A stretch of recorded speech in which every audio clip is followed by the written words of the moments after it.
Hello, thank you very much. Are you all set?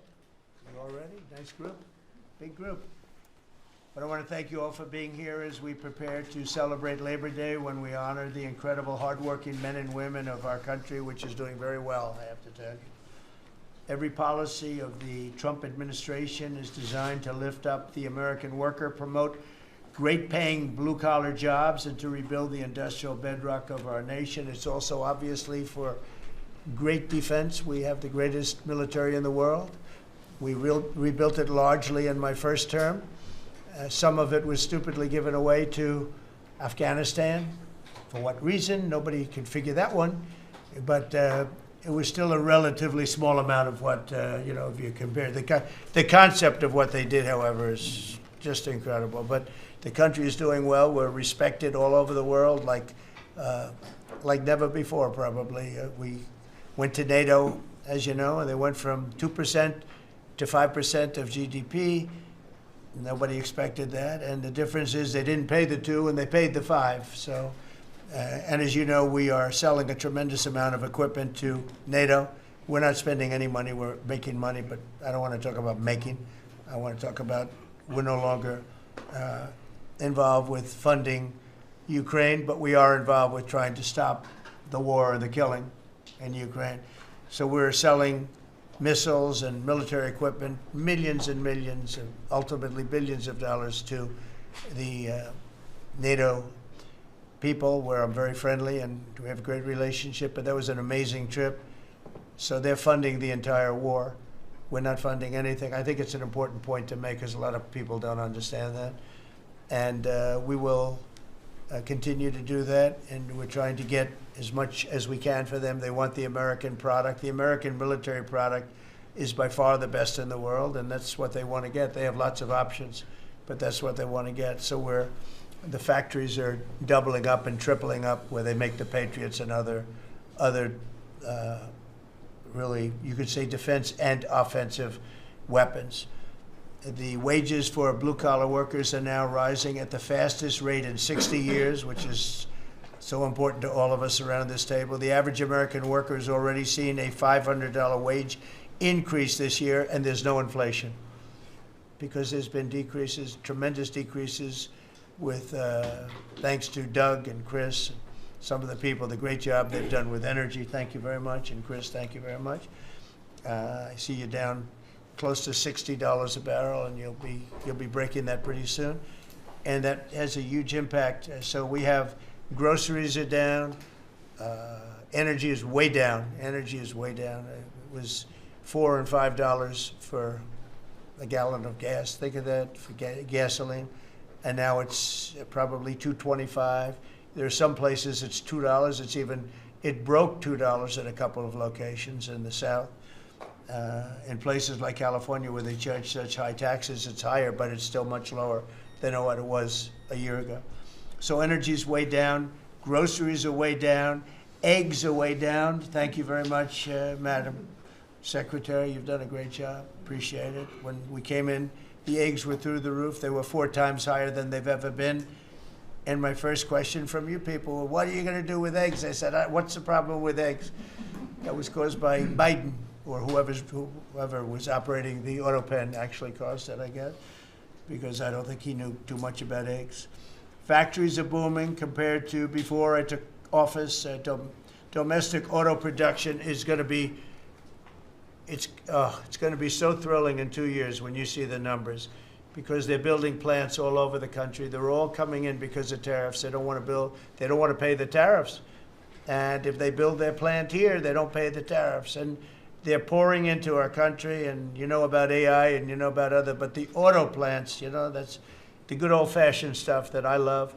The auto plants are pouring into the United States of America. They're coming from Mexico, they're coming from Canada, and they're coming from Europe, all over Europe, and it's been pretty amazing. So factories are booming, and when they actually open, right now they're booming in terms of construction.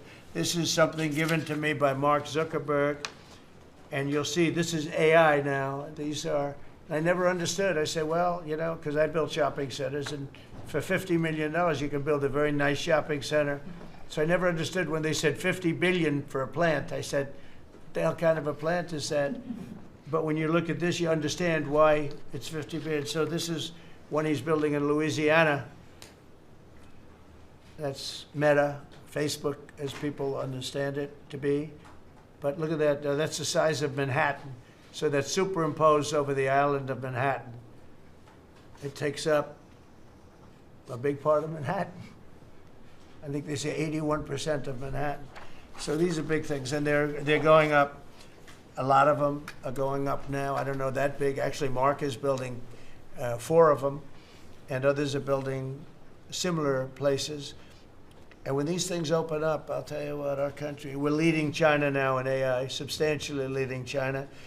And the reason is because we're letting them build their own electrical facilities. We would need double the energy that if you take all of the electricity that we produce right now in this country, you'd have to multiply it times 2 or maybe 3 times. So 3 times more than we have right now for everything, to operate your toaster and everything else, okay? 3 times more.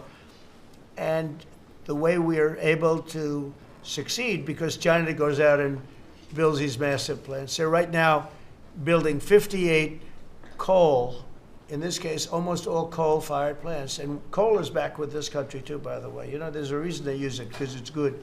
It works for them. And we call it clean coal. We don't call it coal. We call it clean, even very clean coal. But we have coal going up. We have nuclear going up. Nuclear is very much in vogue now. It's safe and inexpensive and great. We don't allow windmills. We're not allowing any windmills to go up. I mean, unless there's a legal situation where somebody committed to it a long time ago, we don't allow windmills. And we don't want the solar panels that I was speaking with the secretary about, because they take up, you know, thousands of acres of our farmland. You see these big, ugly patches of black plastic that comes from China. And the solar is, you know, I like solar in some ways, but for firing up your big plants, it doesn't work. It's very unstable, but it really takes up your farm. The farmers are saying, you know, they're building these massive blotches in the middle of the fields all over the country. It's so crazy. It's so crazy. So we're not heavy into that at all. And windmills, we're just not going to allow them. They're ruining our country. They're ruining everyone. If you look at, I hate to mention countries, but you look at the UK, what's happened at UK, they have energy costs have gone through the roof. It's because of wind. They want to do everything, close up the northern parts of the country. They have oil that's tremendous, and they closed it up. And I tell them, you're my friends, but man, you're gonna have a bad awakening very soon. It's gonna be very bad. They're ugly. They don't work. They kill your birds. They're bad for the environment.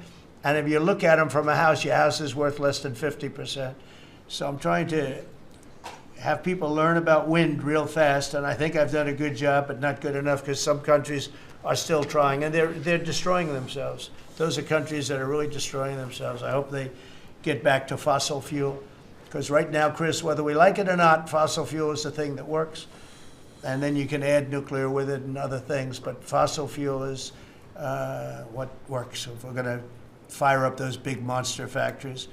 But if you look at comparing everything before I took office, domestic auto production is up 18,000 cars a month. And we haven't even started yet, because a lot of these plants aren't built. It's up 18,000 because Ford, General Motors, and a couple of others, Stellantis, they're taking their existing plants, and they're, as quickly as they can, they're adding on to them. So when their plants open, because they're building big, modern, beautiful auto plants, but think of that, we're up 18,000 cars a month, and essentially all they've done is try and utilize their space correctly as their big plants open up. It's going to be, I hope they remember that it was this way. I hope this table gets a lot of the credit for what's happening. It gets all of the credit, because this would have never happened. We were going out of business in every way. We were losing. All the car plants were leaving this country. Now they're all coming back in, and they are coming from Canada, and they are coming from Mexico, but they're coming from Germany. They're coming from all over the world.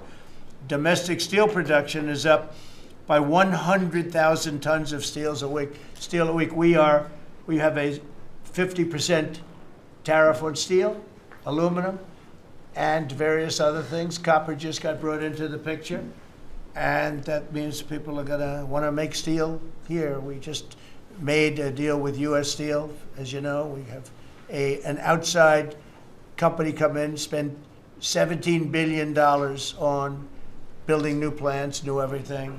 It's great, and it stays right here in America. So we're doing amazingly well on steel, and domestic oil production is up by more than 300,000 barrels a day. That's a lot of barrels, and you're going to be talking about that in a second, I think, Chris and Doug. These two people have done a fantastic job, and we have the oil price down to about $62 a barrel. So just so you understand, because a lot of you like to talk about costs and prices, but I watch so much fake information. Product costs are down. Energy is way down. Energy brings things down. You know, with energy, that's what happened with Biden. He stopped our program, and then he went back to it when he realized that it looked like you're going to be paying numbers that nobody's ever seen, like $7 a gallon. You're going to pay $7 a gallon. They were up to $7.50. So then he immediately went back to the Trump plan that they terminated, but it was too late for them. It was too late. They blew it. They had a great thing going. I gave them something great, and they blew it. Since the inauguration, we've created over 500,000 new private jobs, and if you notice, when the numbers come out, government jobs are going down and private jobs are coming up, and that's what really fuels the country. It's easy to hire people and pay them for doing something that maybe is not very productive, but government jobs are down, actually substantially down, and private jobs are way up, and these are the jobs that make money, create a better life. Meanwhile, we've reduced the number of federal bureaucrats by 84,000. So we got rid of 84,000, and I think the job numbers, you're going to see the new job numbers are going to be through the roof because of all of the different businesses that are moving into our country. And not just production businesses, autos and AI, but any business you can think of. In the world of furniture, as an example, North Carolina, I went there many times when I built a lot of hotels and things, and I'd go to North Carolina, I'd buy the greatest, they were the greatest, most talented people. And then China came along and took all of those jobs away. If they would have tariffed them, China wouldn't have taken any of the jobs. But we had presidents that, honestly, and I like some of them, but they didn't know what the hell they were doing from a business standpoint, from running the country. And North Carolina, the most talented woodworkers that you've ever seen. I'd be there and I'd watch them. I'd say, I'd like to have a rail in that chair. Maybe can you fancy it up a little bit? How about this, sir? And it'd hand me a thing. It was like they were artists. They were unbelievable.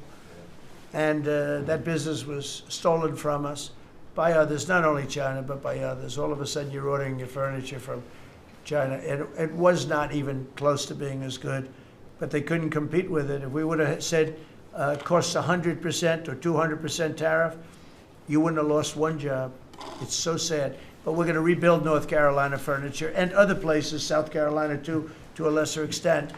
They make furniture. But furniture, we're going to put a very substantial tariff on. We've already announced it. It'll be done pretty quickly.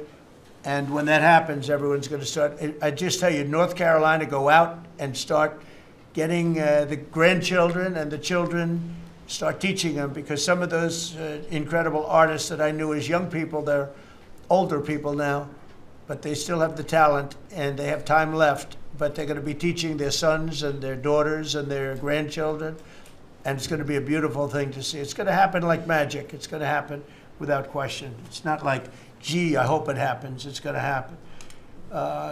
The results of Ford that just announced it's going to create 4,000 new jobs, American jobs.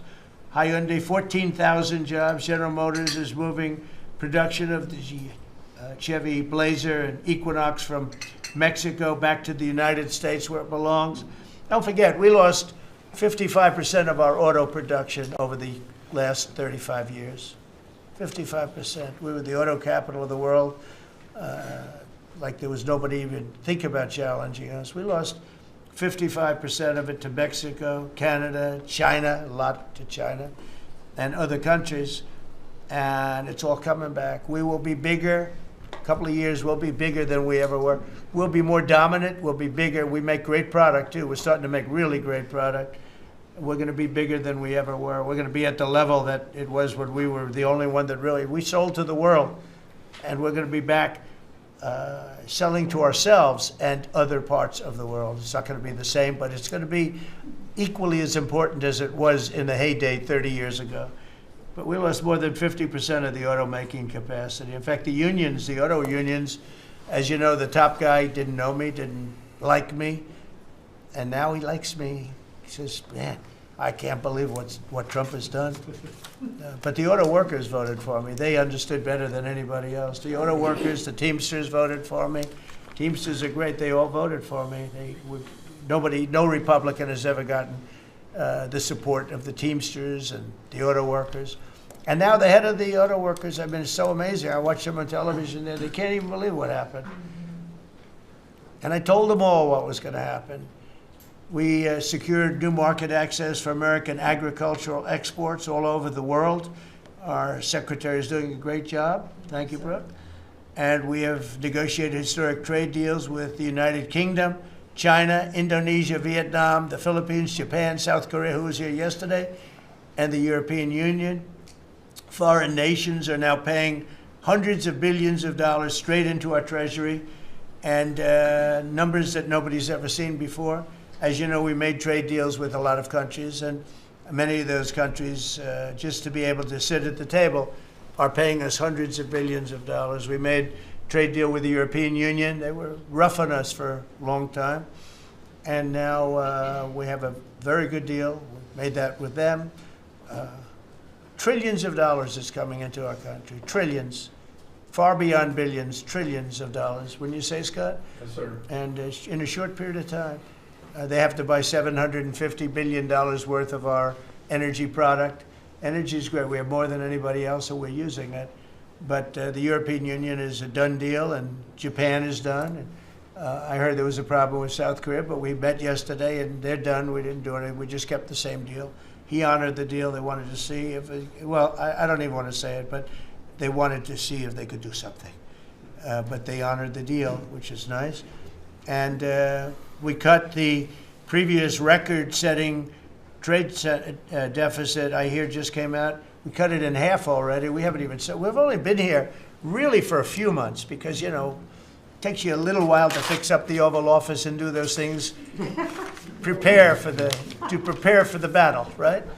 So we really only been here for a very short period of time, and we cut the trade deficit in half. Is that right? That's a fantastic. I didn't even think we were going to do that. And remember, these are things that are being built. These things are, you know, all these numbers up here, they're not open yet. When they open, you're going to see things happen in the United States that nobody's ever seen before, including our country in its heyday.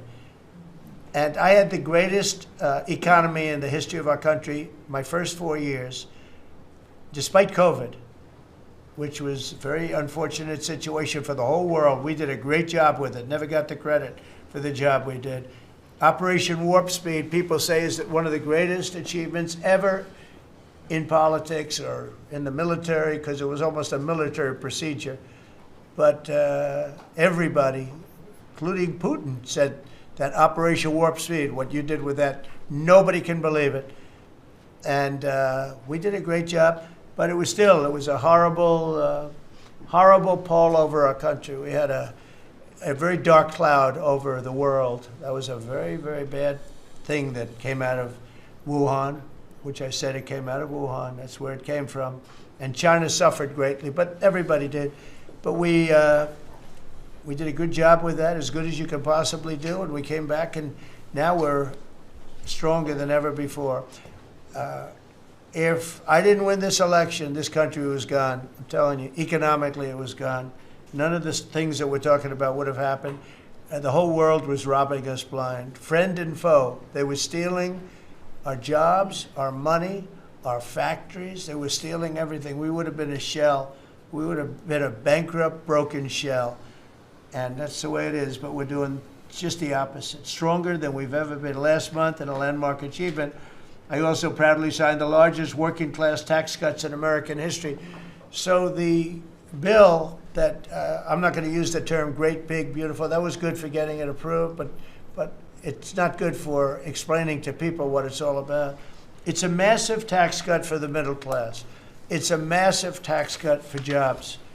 And it's, I mean, think of it, no tax on tips, no tax on Social Security. So seniors, I don't know how you can vote for anybody else. And, you know, just think of that. And no tax on overtime. So you work overtime, you don't have to pay tax on overtime. That's good. The Democrats don't know what they're going to do. So they have, like, this soundbite. You know, they have all these sound bites. They send it out. I don't know. Some guy sends out a word, and everybody uses it, including the fake news. Some of you are here right now. I'm looking at you. And it's death. They use the word death. No, it's actually life. It's almost like a newborn life. It's not death. That's their soundbite. The bill is death. It's not. We strengthen Social Security.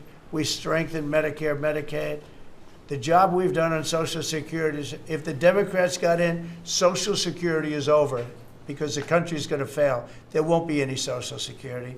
And I made that pledge to you. We're going to take care of Social Security, Medicare, Medicaid, and we're doing that in spades because the country is becoming so successful again. And it hasn't been this successful. I think in the end, it will never have been this successful. I don't think it'll even be close with what's happening. Every American is seeing a tax cut as a result of the bill. The average police officer will keep an extra $1,000 a year at least in overtime, and the average waiter or waitress will keep nearly $2,000 extra in the fact that they would have had to pay that kind of money on tips. And I never realized that the government was so strong on that. But waitresses, waiters would tell me that the government would go after them. Like it was horrible. That's how it all started with me. It just was incredible. And the biggest thing was, again, the $4 trillion that they found. They said, well, that was nice. They should have announced it. I could have told them that. And I don't know. It should be simple. But a lot of people didn't understand it. Actually, a lot of good people didn't understand it. But now they're saying, you know, Trump was right. They've never seen anything like this. And I don't know what it is, Scott. They didn't understand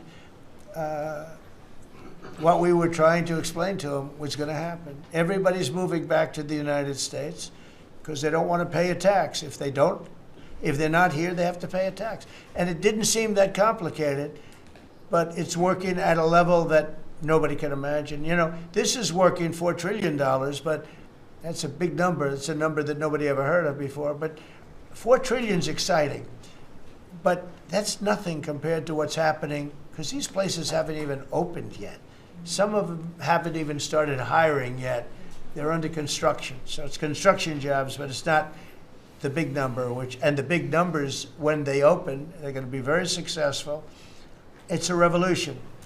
We're also working on things to ensure that the awesome power of artificial intelligence is used to benefit all Americans, including American workers and also American children.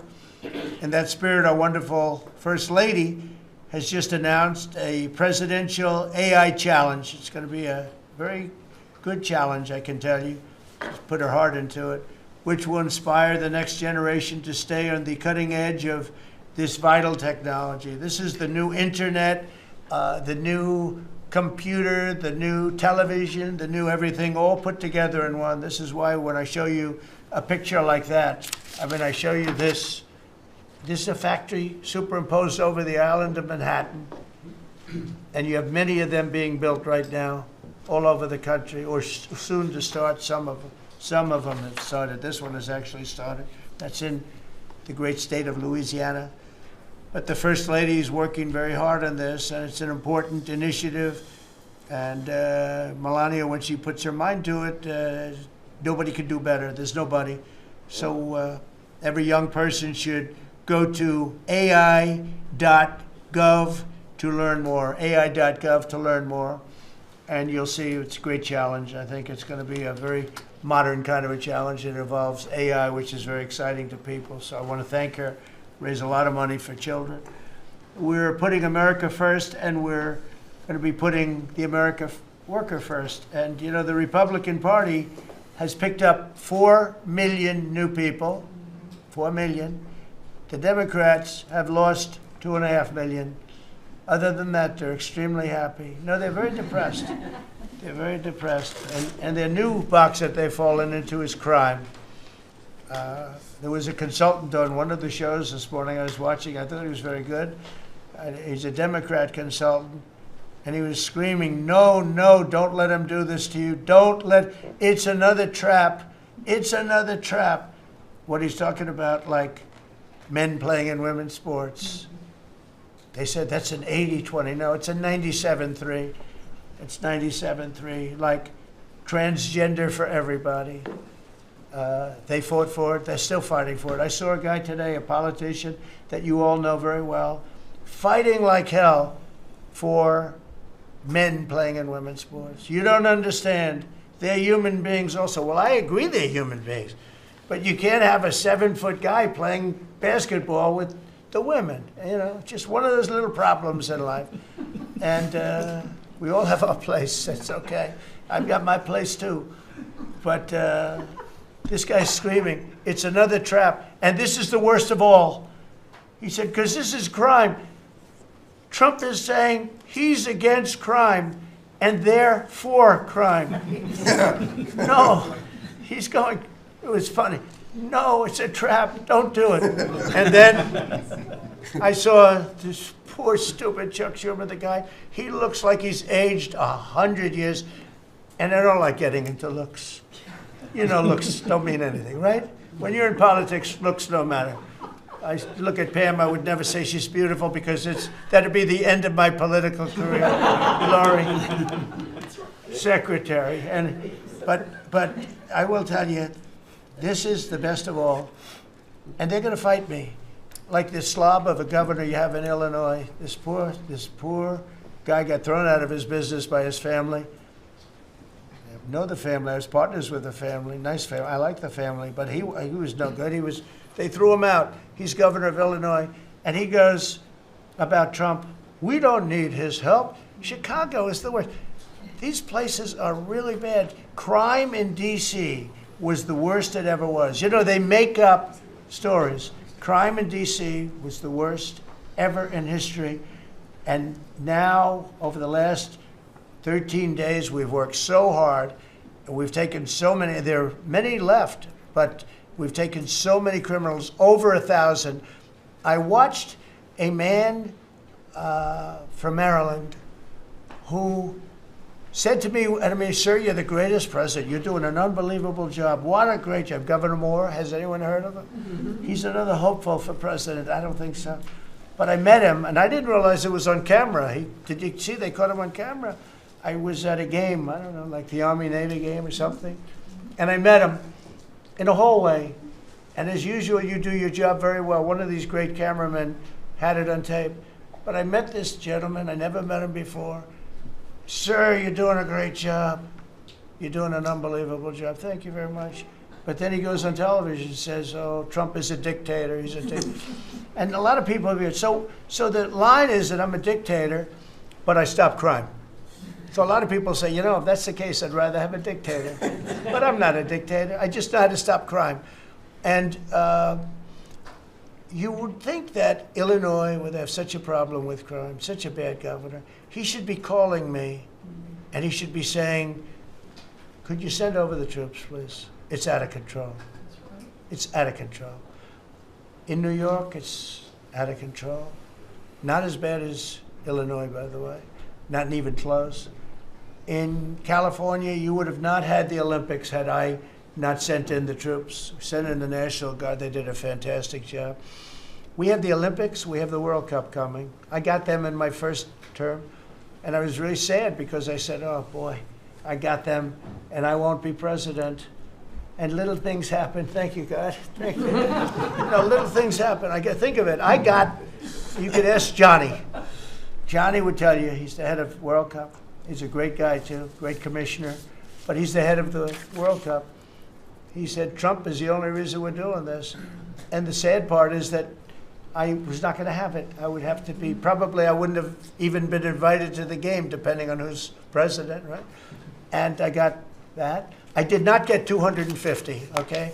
The 250th anniversary, I did not get. I'd like to claim it, if I might, but I didn't get that. That was whether I was president or not, it was still 250. I'd like to take credit for it. What I will take credit for is we're going to have a better celebration under Trump than you would have had under some stuff. That I'll take care of. We're going to have a safer place, Christy, because of you and Tom Holman and everybody, right? But, so we have 250 coming up. We have the World Cup coming up, which is like having 45 Super Bowls. And we have the Olympics coming up. So we're going to have a very exciting 3.5 years remaining. We're going to have a very exciting, it's going to be done properly. So I just want to tell you, our country's in incredible shape. Our military is strong and powerful and respected. We had some fantastic decisions from the Supreme Court that let us put the people into the military and other businesses that are best for the job, as opposed to some woke reason that was killing our country. That was a very strong, very powerful. You can now go into a company based on your ability, as opposed to being forced in based on some factor that cannot make our country great. That was a big decision, very, very big decision. And we've had a lot of great decisions, and we've all made some great decisions sitting around this table. I want to thank Scott. Unbelievable what's happening financially with you and Howard. And Vice President's involved in everything, and he's been great. And Marco has been, really, I think you're born for this job. I don't think you should ever run for another office, actually. I don't think you should, really. You're so good at this. He is so good. And everybody likes him, everybody likes him. But everybody, much more importantly than like, I think you would say, is respect. They respect Marco. They respect all the people around the table. So what I'd like to do is, I'd like to go around the table. You seem to like it. Your audience seems to like it based on ratings.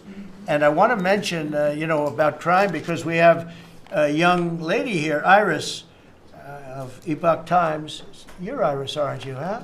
And I heard you were very savagely mugged in the city, and we're not going to let that happen under this administration. That was last year. And would you like to mention what happened? Of course. So first of all, thank you, Mr. President. Do you want to listen to this? For having me here to share my story to the room and to the broader public. My name is Iris Tao. I'm a White House correspondent for NTD, the sister media of the Epoch Times. So more than 2 years ago, it was a Saturday morning in broad daylight. I was on my way to work, and a young man with a black ski mask pointed a gun at my face and threatened me to hand over my phone, my wallet, my laptop, and everything else. And when I refused, he used the butt of his handgun to strike me across the face, in the cheek, or what some people call pistol whip me, before running away. And that has deeply traumatized myself and my family. Ever since, I've never dared to walk in the street of DC at night, ever. And my family was extremely worried. So, Mr. President, thank you so much for what you're doing right now, because being honest. Such incidents involve not just me, but also my family. If he had shot me, I could have died right there in the middle of nowhere without my families or my friends knowing, at the age of, back then, I think 23, just starting my career here in DC without even starting a family. But now I'm very blessed to have this opportunity to. So you had a gun pointed at your head, and you probably figured that he's going to pull the trigger, because these are animals that don't know what the hell, they couldn't care less. The pulling the trigger to him is a very minor event, and I'm sure he's done it before. So how did you, and you did refuse to give it, which would probably, maybe somebody would say that was not the right decision, right? Right. But you refused, but I understand that. So, and then he hit you real hard. Yes. It's really amazing that you weren't shot, though, isn't it? I'm very blessed, and that's why having this opportunity to stand here to share my story today. One, I'm very grateful for God for allowing me to still survive to this day, but also to Mr. President. Thank you for now making DC safer. Thank you very much. For us, for our families, for my parents, on my behalf of my parents, and now my baby on the way. Thank you so much.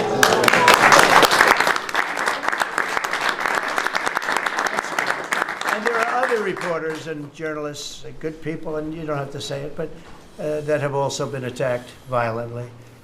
And not violently, too, pretty badly. But, and I bet you see a big difference on the streets right now. And this is only 12 days, but people are telling me they're going out to dinner now. They haven't, I told my friend, but I have a lot of friends that are going out to dinner all the time now in D.C., and they weren't doing it 12 days ago.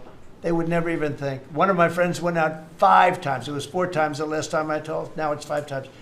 He said, I love going out to dinner, and restaurants are starting to open again. A lot of them closed because, nobody wanted to go into a restaurant. Nobody wanted to get to a restaurant or even sit in the restaurant.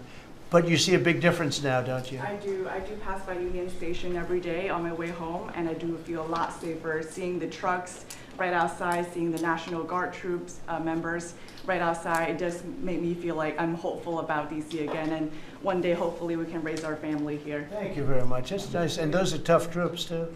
Those are not politically correct troops. We don't have politically correct anymore. We have tough guys, tough people, including some tough women.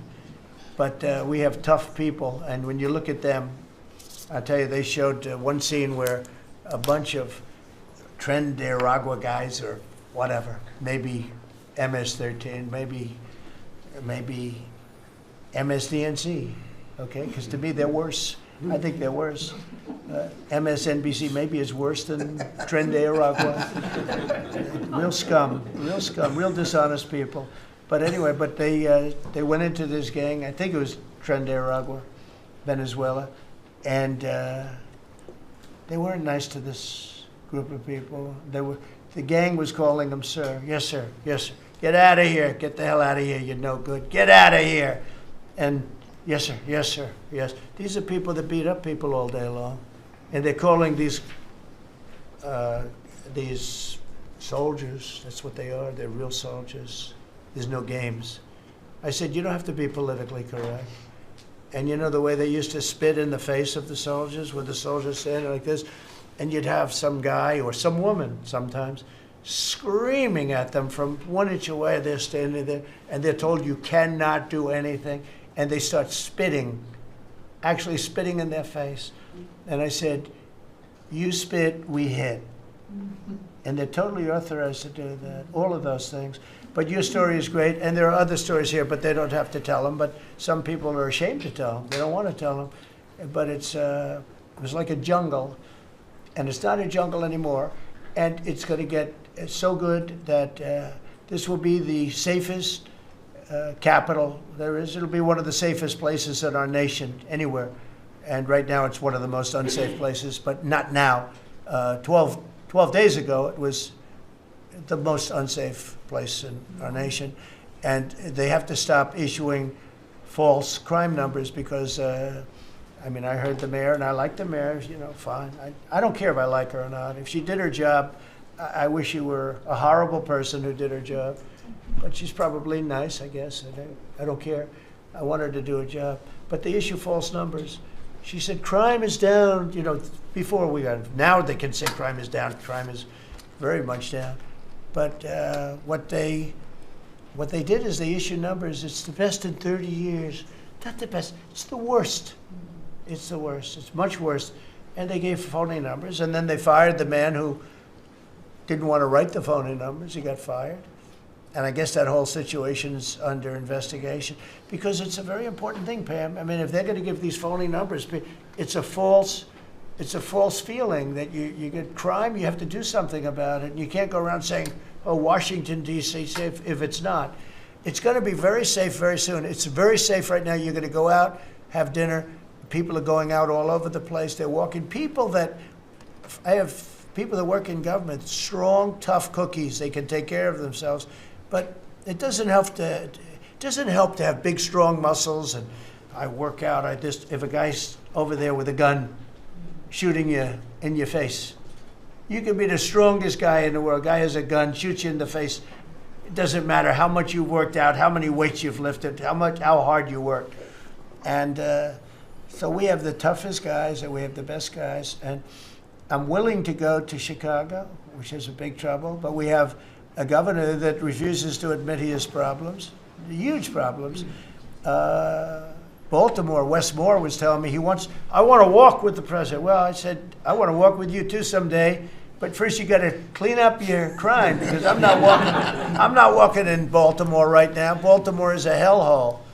And this guy, I don't even think he knows it. He's another candidate for president. Between him and Newsom, you got some real beauties, I'll tell you. But if we didn't go into Los Angeles, you wouldn't have the Olympics, in my opinion. You wouldn't have the Olympics.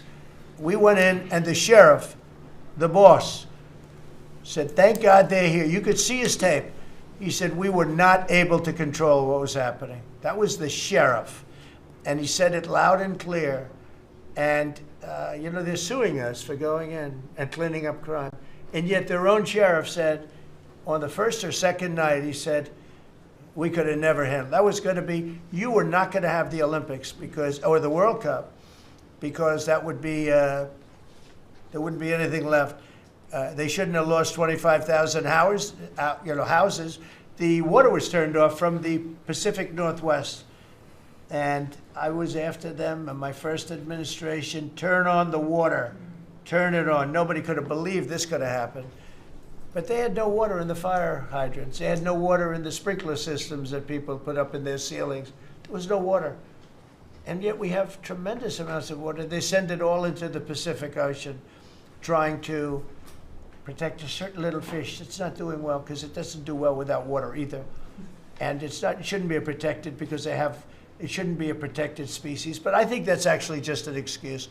I actually think these people are sick. There's something wrong. So we send hundreds of millions of gallons of water a day into the Pacific Ocean. They turn a valve, and the valve heads out, and we turn the valve back. I actually had to do it using force.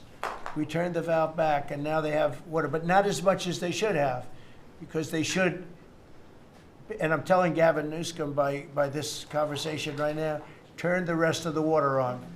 Turn it on. So things are done that are so sad in this country. Lack of common sense. I like to say the Republican Party is the party with common sense. We're smart, we're sharp, we're this and that. They're smart, but they're radical left people. And they can't help it. They're very smart, but they're radical left, and they're destroying our country, but they're not going to destroy it anymore. So we picked up millions of people in the Republican Party. They lost millions of people. And I think we're going to do very well in the midterms. And I just want to say one other thing, and that's medicine. The cost of medicine all over the world is much cheaper than the United States, because for years the world pushed us around, including our friends. And you go to Germany, you go to England, you go to different places, and you go to a store, and it's sometimes 10% of what we pay in the United States, because they said, nope, we're not paying any more. You charge the United States. This went on for 25, 30 years. And I invoked favored nations. I said, I want to pay the same as they're paying. And Bobby Kennedy is doing a good job, and Dr. Oz is doing a good job.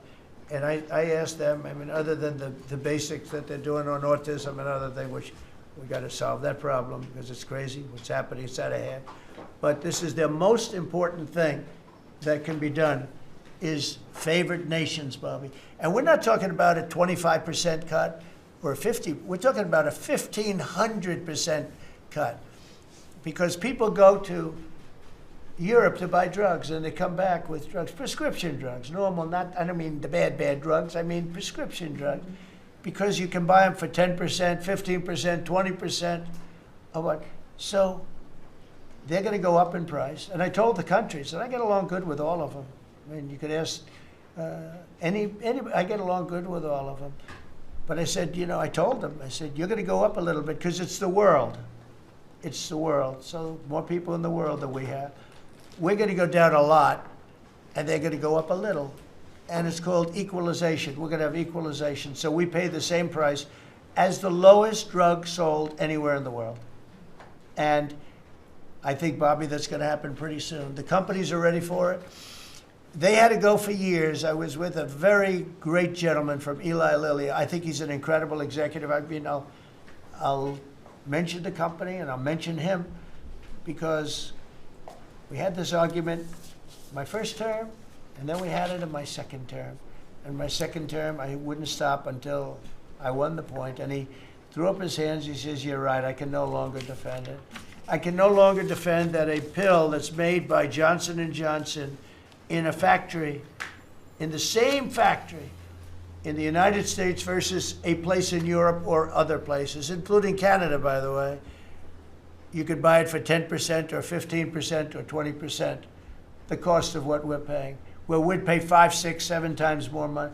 He said, it's the hardest part of my job, defending that. I'm not going to do it anymore. I'm saying that we have to get down to business. And that's a great company. He's done a great job, and I appreciated it. And it really broke the ice because they were sending, well, we have to do research and development. Well, you have to do it for Germany and all these other countries too. Well, they think the United States should bear it. I mean, I heard this stuff and I finally said, it's over. Now, you have to have somebody that can get these countries to do it.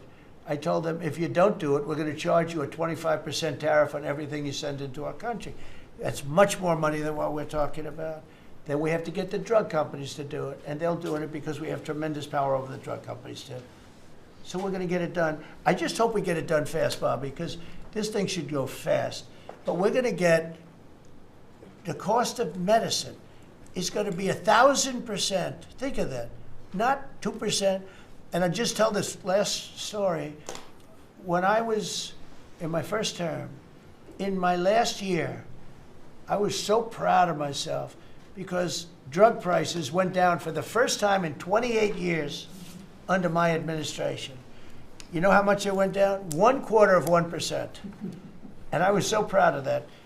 And I held a news conference, I think you'll be able to find it, congratulating myself and my administration because for the first time in 28 years, drug prices went down 1/4%. That is tiny, but it still went down.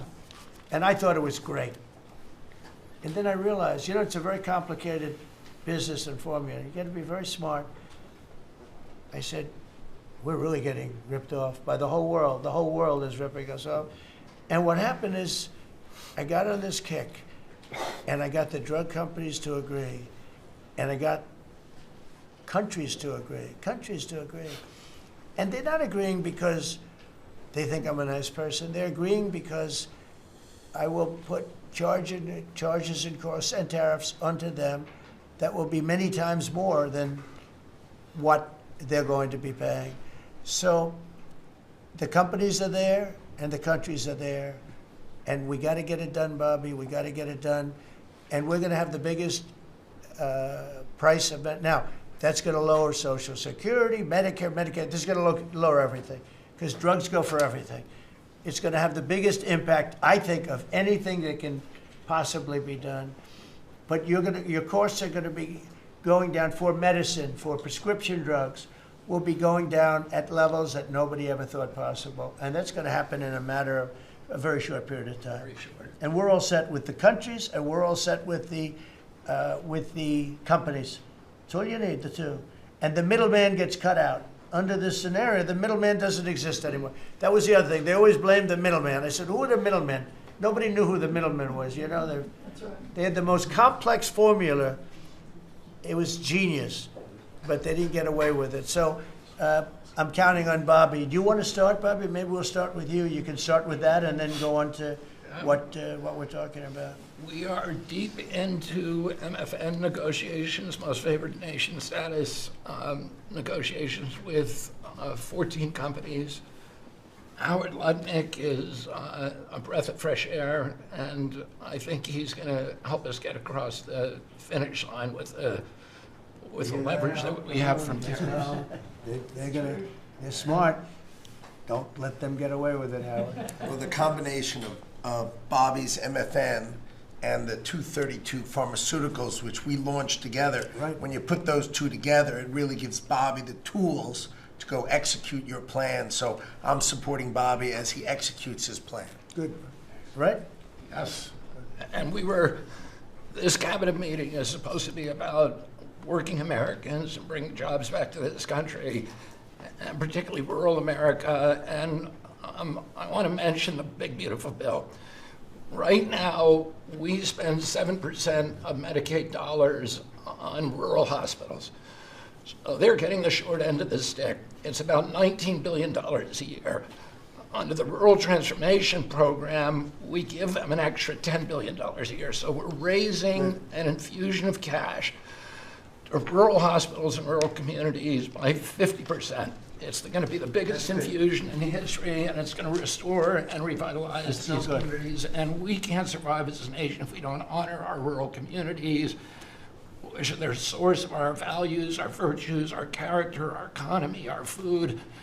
And you are bringing that back. You are bringing those communities back. I wanted to talk, because you mentioned the wind farms, we now have an interdepartmental coalition, a team, which is Doug Burgum and Howard Lutnick and Chris Wright and Pete Hegseth. We're all working on this issue. And Lee. Sorry, Lee. We're all working together on this issue. We're meeting together. There are right now 11 wind farms planned that were launched during the Biden administration. Between Maine and Virginia, it's 1,130 towers. These towers are twice the size of the Washington Monument. The blades on them are... They're massive. It's so crazy. The blades are 350 feet long, one blade. One of these blades blew up on Nantucket last summer, and the water was filled with shards of glass, of sharp glass, so it's dangerous to swim. They had to close the beaches, but they have indemnified themselves so the local communities can't sue them. None of these projects are bonded. If you build an oil derrick in the Gulf, you got to put a bond down. There's no bond for dismantling them, and that's one of the tools that Doug is now using to challenge some of these projects. None of the cost of energy from these projects is 39 cents a kilowatt hour. The average cost in this country is 17 cents per kilowatt hour. And natural gas is 3 cents. Right. So it is the most expensive energy. I've been representing commercial fishermen for 40 years. They are so excited about what you're doing, Mr. President, because their fisheries are being wiped out. As soon as they begin construction, the groundfish fisheries just disappear. The fish leave the area. They've killed 160 whales in the last 2 years. So they're wiping out the whale population, the Atlantic whale population, the big whales, the minkies, the gray whale, or the humpback whales, the right whales. And you are going to save the whales on the East Coast because of this. And you're going to save these economies that are based upon commercial fishing. I'll say one other thing about fishing. We are now, the South Asian nations are now dumping shrimp on our country. The shrimp is heavily contaminated. We just stopped a shipment that was contaminated with cesium-157, which is radioactive. They're farming these shrimps, and they use bactericides and antibiotics and all kinds of chemicals, and the shrimp are so contaminated that the European nations won't take them, so they're dumping them all here, and they're putting out of business. We have the most sustainable, highly regulated fishery in the world. What our fishermen do is a good thing. And all of the trawlers in the Gulf and Alaska are being shut down because we're getting shrimp dumped here. So we have now increased FDA inspections of shrimp to make sure that Americans are not buying and eating contaminated shrimp and putting our shrimpers out of business. I talked just very briefly, we have an historic agreement on pre-authorization. We brought together 80% of the insurance industry, which has agreed to, for 80% of diseases and injuries, to give immediate pre-authorization so that when you go to your doctor's office and he prescribes you a new knee or whatever it is, you will immediately know whether your insurance company is going to pay for it. This is an historic agreement. People have been trying to do it for decades, and we, because of your leadership, brought the insurance industry together and got them to voluntarily agree to do this. Similarly, we've made another historic agreement with personal health records. The 60 biggest tech companies in our country have all agreed to allow Americans for the first time access to their personal data, which they own, which these companies have been monetizing without permission. You're going to be able to see by next year all of your health records on your cell phone. It's going to save lives. It is going to fuel an infusion of technology into that space where people can access those records. They can compare their diet to what they personally need, and we'll have personalized medicine. We are doing price transparency. You passed this during your first term, and then the Biden administration refused to enforce it. We've now brought at HHS, under your leadership and my leadership, more enforcement actions than during the entire 4 years of the Biden administration. So we're going to have that kind of price transparency. I'm working with Linda on forcing medical schools and the MCATs, the people who administer the MCATs, the people who do accreditations, to put nutrition into medical school education. Right now, 25% of the doctors in this country do not feel competent to give nutritional advice. 70% of diabetes cases can be reversed or ended if you just change people's diets, and the doctors don't know how to advise it. They only know how to prescribe the drugs. We're going to change that, so if you come out of a medical school under the Trump administration, you are going to know about diet. And then finally, most importantly, the Pete and Bobby Challenge. I want to give an update. I got 5 minutes and 48. It's 100 push-ups, 50 pull-ups, and you try to do it within 10 minutes. I got 5 minutes and 48 seconds. Pete beat me. I'm still bitter at that. 5 minutes and 25. The cabinet leader is Scott Turner. Despite a dislocated arm. That's He good. got 5 minutes and 15 seconds. I'm waiting for reports from the rest of the cabinet. The only exemptions currently existing is if you can hit a 50 at Bedminster, which President Trump did with Bryce and DeChambeau, so he's the only one exempt in this room. Everybody else will go forward. That's great, Bobby. Bobby, autism, if I could just, I don't want to go too long because we have a lot of people, but the autism is such a tremendous horror show, what's happening in our country and some other countries, but mostly our country. How are you doing on that? We are doing very well. We will have announcements as promised in September. We're finding certain interventions now that are clearly, almost certainly causing autism. And we're going to be able to address those in September. It's such a big day. I'm looking forward to that day because there's something wrong when you see the kind of numbers that you have today versus 20 years ago. And those numbers, what are those numbers, Bob?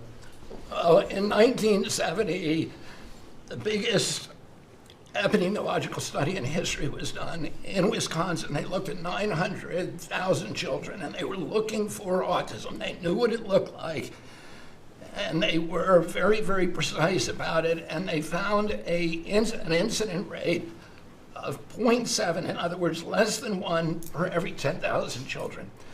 Today, our most recent numbers are 1 in every 31 kids. It's probably actually much worse than that because California, which has the best collection system, is reporting 1 out of every 19 children, American children, as autism, 1 in every 12.5 boys.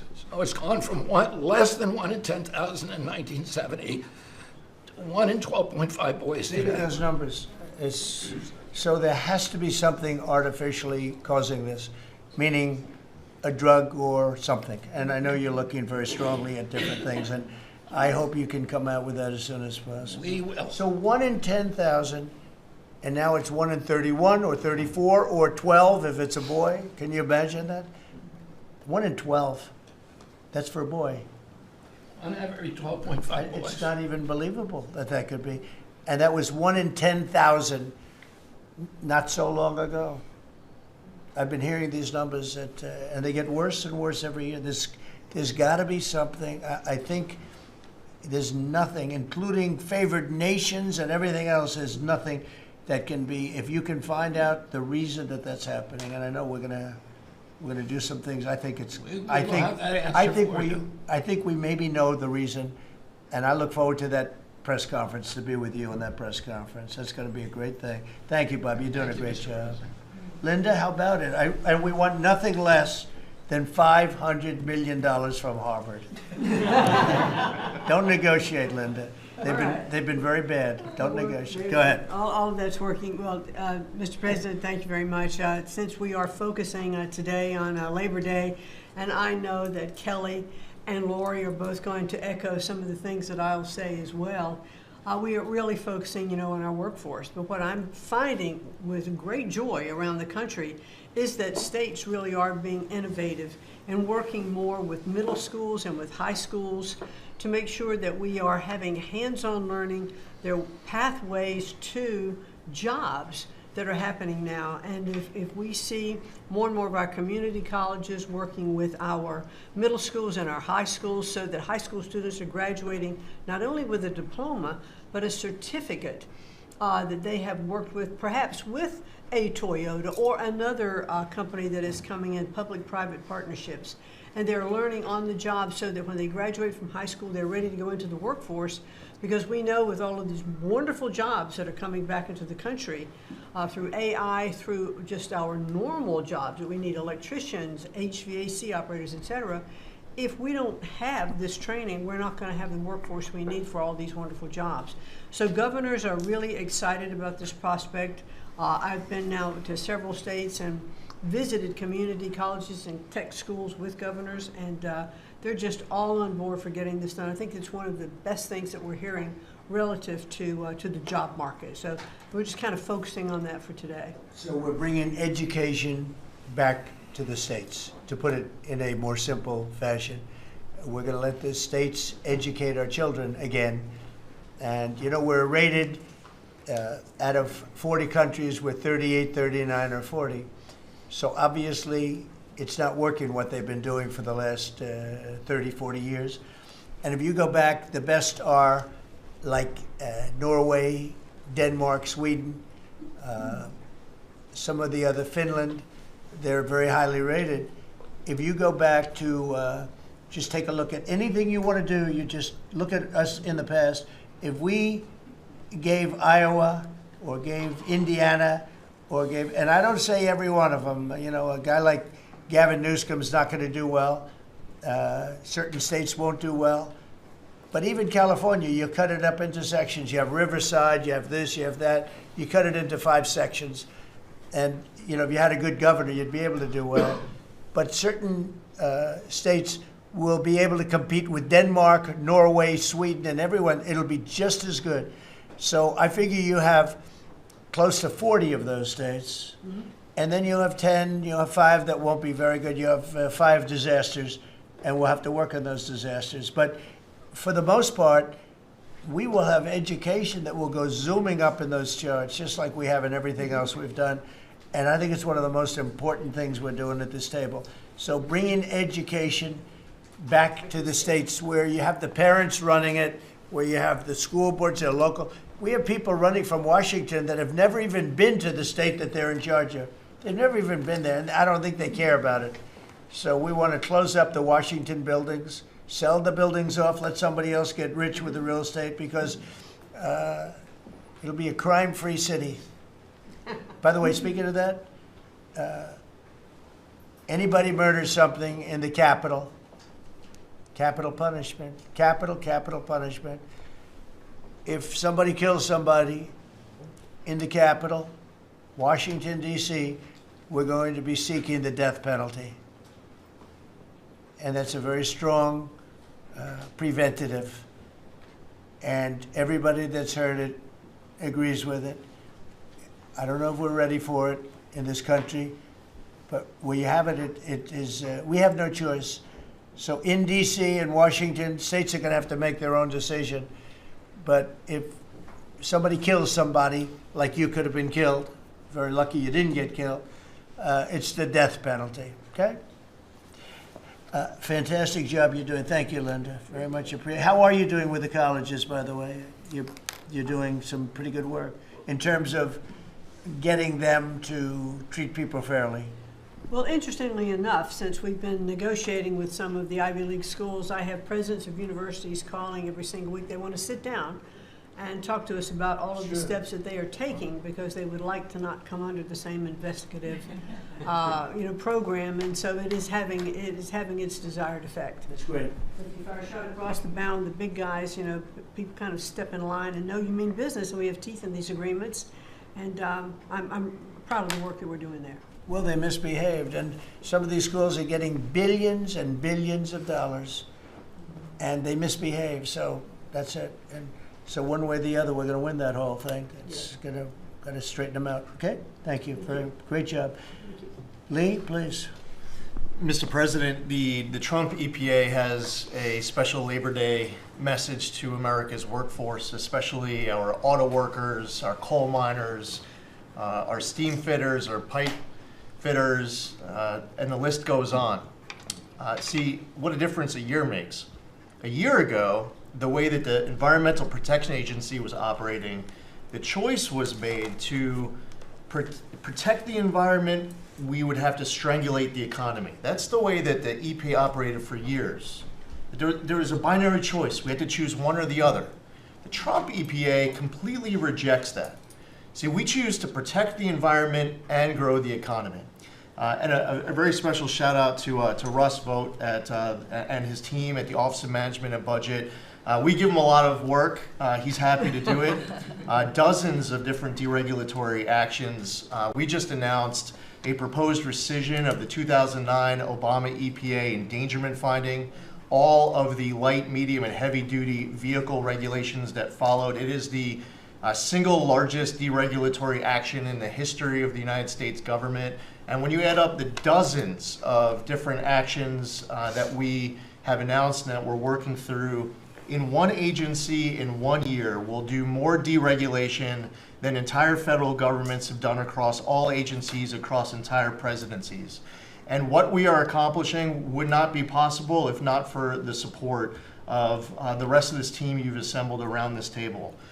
The well-oiled, well-wired machine at the White House, led by Susie Wiles, and the DCOSP, the policy shop, led by Stephen Miller, they have been amazing to work with. I was just in Iowa with Administrator Loeffler, who made an announcement with Secretary Rollins to reverse the deratement on diesel exhaust fluid systems.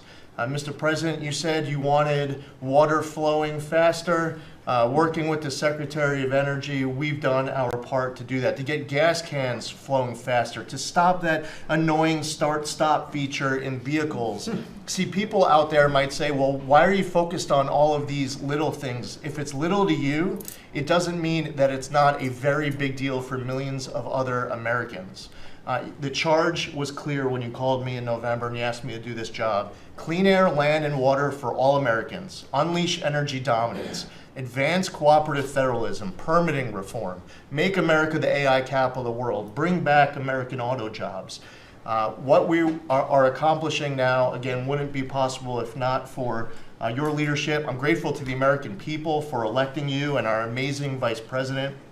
I was just in Mexico City announcing and signing on behalf of the Trump administration an agreement with Mexico for a permanent solution for the Tijuana River sewage crisis, which you have been so outspoken and passionate about in our conversations. It would not be possible if not for Secretary Rubio, Deputy Secretary Landau, U.S. Ambassador to Mexico Johnson. The team at the State Department has been incredible. The work with the NEDC on permitting, to be able to get new pipelines built, to get new factories started. The list, it's amazing. So, you know, somebody out there might not realize the relationship between the Environmental Protection Agency and the Department of Defense. The amount of work with Secretary Hegseth and the Army Corps, from responding to the LA wildfires, to getting more water flowing in California, which is also something that Secretary Burgum is involved with, to helping the farmers, the ranchers and landowners to revise the waters of the United States definition so they don't have to go hire an attorney or a consultant to tell them whether or not a water on their property is subject to federal regulation. Thank you for putting this entire team together. It's an honor to be at the Trump EPA, where we choose to both protect the environment and grow the economy. It's a very happy Labor Day for America's workforce. And Lee, in Los Angeles, if you could, because of the fires, Lee was there, and as you know, we have very strict federal rules having to do with the rebuilding of those houses. And Lee was able to get the approvals done for everybody immediately. It was so fast, nobody could believe it. And the mayor and the governor still haven't gotten their approvals. And they're going to have riots out there for that reason. These are great homeowners. They want to build a house. They can't get approved because you have the mayor, Bass, who has no idea what she's doing, and you have a governor who is just such a bad governor, and the people are unable to build their house. The toughest permit to get was the federal permit by far, and yet he got them all in a short period of time after the fire. How long did it take? Well, Mr. President, you came in, signed an executive order, and told the EPA that we had less than 30 days to complete our hazardous material removal, which the initial response, once all of our heart rates went down a bit, was just to figure out how to get it done. We got it done in just less than 30 days. The Army Corps of Engineers then comes in for the debris removal. The federal government, in clearing over 13,000 properties that were destroyed because of these wildfires. We've got to the point today where property owners all across Los Angeles, they're grateful to the Trump administration. They're happy that we did our part, but they are desperate to rebuild. And there is not a single green light approval that they are waiting for from the Environmental Protection Agency. The EPA and the Army Corps of Engineers proudly have done our work. It's important for those local officials to let these property owners build on their land. It's their property. It doesn't belong to the mayor of Los Angeles. And they need to represent their people better. They're ready to build. When will they have their permits from Los Angeles? Well, here's the problem, Mr. President, is that they have been ready since the moment we were done with the federal part. I mean, I was visiting a week after. Actually, I thought my first trip was going to be to Los Angeles. However, the moment I got confirmed, the vice president said, "You're going to East Palestine right away." So that actually ended up being the first visit because the vice president's so passionate about that from the great state of Ohio. Then we went to Los Angeles from there. We're talking about the beginning of February, where we were meeting with property owners already. They were already all set up. They had the contractors.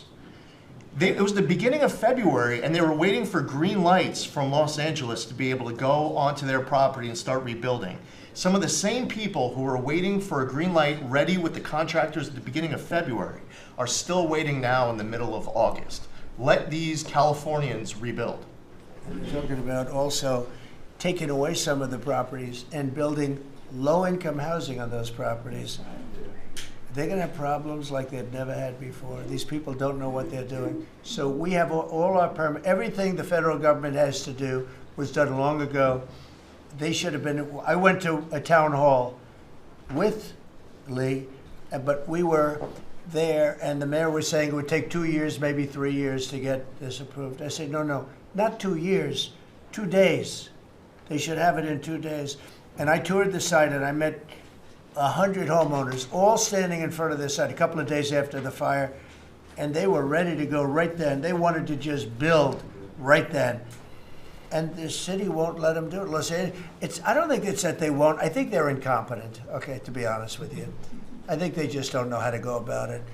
It is so badly run by Newsom and by Mayor Bass. Mayor Bass, she was in Africa during the fire. She knew the fire was starting to rage, and she decided to take a trip to Africa. These people are they're just bad. You know, you talk about make America great again. They can never make America great again, but we are doing that. Congratulations, you found some interesting things, Tulsi. She's becoming a bigger and bigger star every day. She found a lot of good things. Go ahead. Thank you, sir. As we approach Labor Day weekend here, this is just such a great opportunity really to recognize your leadership as a true champion for working people. And I know we'll hear, as we go around the table here, how your focus singularly on putting the well-being and interests of the American people first is that common thread that we're seeing in your policies being implemented across your administration. For ODNI, number one, our focus is and must always be making sure that our intelligence community is focused on our mission, keeping the American people safe, secure, and free. We're doing great work on this front. I'll point out our National Counterterrorism Center, led by Director Joe Kent, are working across different agencies with Homeland Security, DEA, FBI, and others to catch terrorists, both those who are trying to come into our country, those who may already be in our country. They are finding the worst of the cartel bosses and making sure that they're not able to continue to wreak havoc and terror in our communities. Secondly, Mr. President, you have charged me with the mission of finding the truth and telling the truth to the American people. And we've exposed some of the worst examples of the weaponization of intelligence in the last several weeks. I will continue down that mission and that path wherever it leads. Transparency, telling the truth, is what will drive true accountability for the American people who deserve nothing less. And lastly, Mr. President, all of us are charged with being good stewards of taxpayer dollars. I've gone through a reorganization for ODNI that we've announced in the last week. We've cut nearly half of redundant, unnecessary functions within ODNI, saving taxpayers over $700 million a year. We will continue focusing on our core mission in keeping the American people safe, and appreciate your leadership and your focus on this most critical task. And you've also found many bags of information. I think they call them burn bags. They're supposed to be burned and they didn't get burned, having to do with how corrupt the 2020 election was. And when will that all come out? Mr. President, I will be the first to brief you once we have that information collected. But you're right, we are finding documents literally tucked away in the back of safes in random offices, in these bags and in other areas, which again speaks to the intent of those who are trying to hide the truth from the American people and trying to cover up the politicization that was led by people like John Brennan and James Clapper and others that have caused really immeasurable harm to the American people and to our country. Great job. Thank you. We look forward to hearing it. The public looks forward. Thank you very much. Administrator? Thank you, Mr. President. Well, everyone knows there's no stronger advocate for hardworking American families than you, sir. Thank you for the largest tax cut in American history for working families. The average family of four is going to save about $10,000 take-home pay more a year. And what we're seeing is an increase in the child tax credit, the increase in the standard deduction. Hardworking families are going to benefit from this bill, and small businesses. There's no bigger beneficiary than Main Street, because small business makes up 99% of all businesses in this country. I've traveled to nearly half of our states, 24 unique states. I've made 40 state visits. In fact, I was with our great vice president at a small business manufacturer in Georgia last week. I was with a trucking company in Ohio. I was in Michigan at a motorcycle manufacturer.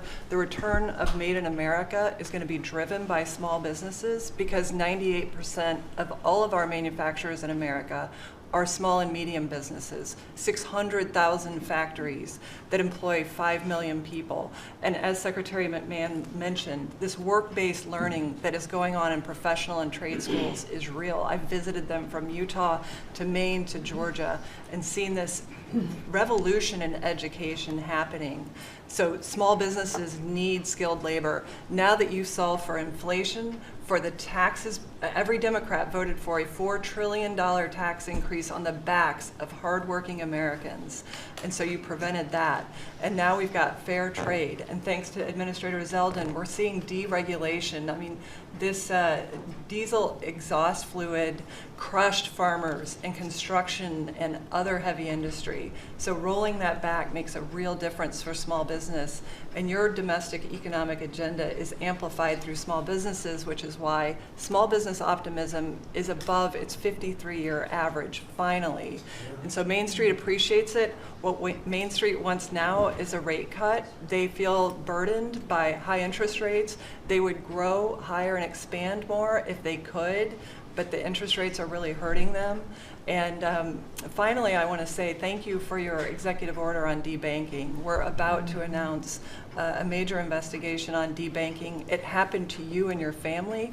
It happened to me. It happened to thousands and thousands of Americans, and unfortunately, disproportionately on those that had conservative values, on Christians, on pro-life, on 2A businesses. And so we're going to be talking to the banks about that. The SBA operates the largest government business loan program in the federal government. We have a network of 5,000 banks, so we're going to be making sure that that never happens to anyone again. Great job. You're doing a great job. Thank you very much. Christy? Well, Mr. President, first of all, thank you for the opportunity to work for you. And You committed when you ran for president to make America safe again. And today the average family and individual that lives in this country is safer than they've been in years because of what you've done. We've got 3 months in a row now with 0 illegal aliens coming into this country. And I want to thank Pete and the Department of Defense for all of their help. They're down at the border with us still, helping us keep that border secure and make sure we know who's coming into this country. You've arrested and brought to justice hundreds of thousands of illegal aliens, but criminals that have perpetuated violence against American people. Sir, you've had 1.6 million people voluntarily go home to their home countries that were here in this country illegally. Because of your strong message and you enforcing the law, they decided to go home on their own so that they could come back the right way someday and be American citizens. But what I think is one of the most remarkable statistics is that under Joe Biden's administration, 88% of new jobs went to foreign-born individuals. Under your administration, 2.5 Americans have jobs today that they didn't under the previous administration. And they have those jobs because you created opportunities. You made this country safe. You opened up the economy. You enforced the law.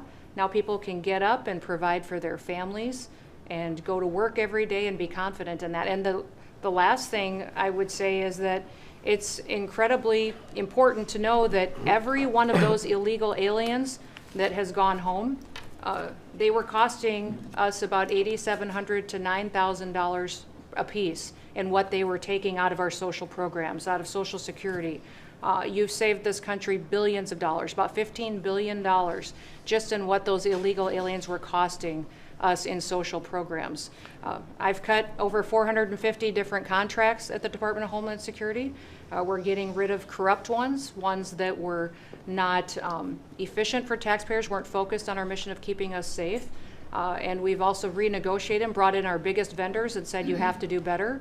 And we've saved the taxpayers over $13 billion doing that as well. So we're continuing to be accountable with taxpayer dollars, but sir, focused on doing the mission of what you've committed, and that's to keep us safe and to make sure we put Americans first. Great job, and great job on the border.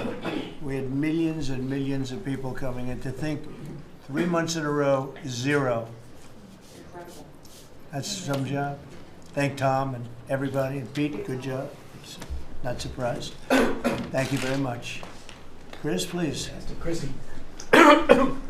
Sorry about that, Mr. President. Like Secretary Noem, I'm thrilled to be here to work with you on the simple platform you were elected on, which was to bring back the American dream, to bring jobs and opportunity for families across the country and to lower their costs so they can live their lives and expand the choices they have. You led off today talking about gasoline prices. I'll throw in diesel. If you correct for inflation, they're at multi-decade lows. This is a huge expense. This is a huge constraint on people's lives. We should celebrate that. Natural gas has become our main industrial fuel powering factories around the country. Natural gas prices are quite low in this country, and they're lower than in any country in the world. The reason for that is the United States produces 2 times more natural gas than the second largest natural gas producer in the world, and 4 times more natural gas than the number 3 and number 4 producers in the world. So you've opened up American opportunity and energy together with the work of Secretary Burgum, Administrator Zeldin, Secretary Lutnick, Secretary Rawlins. You know, we've made it easy to produce energy in America again, and those benefits are flowing. I could go on about this stuff forever, but let me talk about one specific area of energy, electricity. That's in the front of people's minds. When the day you were inaugurated, we get hold of all the data, and we can look at the resource plans of utilities across the country. What you inherited when you arrived was a plan over the next 5 years to close 100 gigawatts of reliable electric generation. So that's 100 large power plants. Now that was offset with a plan to build 22 gigawatts of reliable electricity generation. Their plan was to close more than 4 times as much electricity generating capacity as they were going to build in that 5-year period. how do we lead the world in artificial intelligence if we're shrinking our supply of reliable electricity? How do we reshore steel and aluminum and automobiles and semiconductors and all those jobs Americans want back in our country when we're degrading and shrinking our energy system? We were going to hand that leadership to China in artificial intelligence, not just to our economic loss, but to our huge national security loss. Your team around this table, and almost everyone around this table is involved in it, is just to completely pivot dramatically. We're stopping the closure of all these plants way before their retirement date. Some plants get to their end of life. That's a small percent of the planned closures. Most of those were just political nonsense at the cost to American taxpayers. So we have rapid new construction of power plants under in the United States. We're doing everything we can with suppliers who build the equipment for these power plants. They've got to build their factories bigger to build power plants in America. People thought those days were past. We weren't going to build big things in America anymore. We're just going to keep sending it over to Asia and overseas and just buy other people's stuff. Totally nuts economically, totally nuts for national security, and of course crushing for working Americans, particularly Americans that work with their hands. But we are seeing a revitalization of those people, of that optimism. You showed that picture of that plant being built in Arkansas, dozens of those under constructions, just in artificial intelligence. But the reshoring of steel, of aluminum, of plastics, of fertilizer, semiconductors, like this, America's the land of opportunity. How did we get to become this awesome nation? Because we believed in the American dream and we leaned in on it. But the wealthy in our country and the coastal elites that live away from where stuff's actually made, they just lost their way, and politicians just let them have it. Your tireless campaign and your relentless messaging made people realize the American dream isn't dead. It's just been smothered, and we're unsmothering it and setting it loose. God bless your efforts. God bless your assembly of this team around this table. We're bringing the American dream back. Thank you, Chris. It's a great job you're doing. Appreciate it. Lori, please. Mr. President, everybody here who spoke works at the Department of Labor, clearly, which I love. They have all the correct talking points, but I think that's a testament again that we are all working together every single day.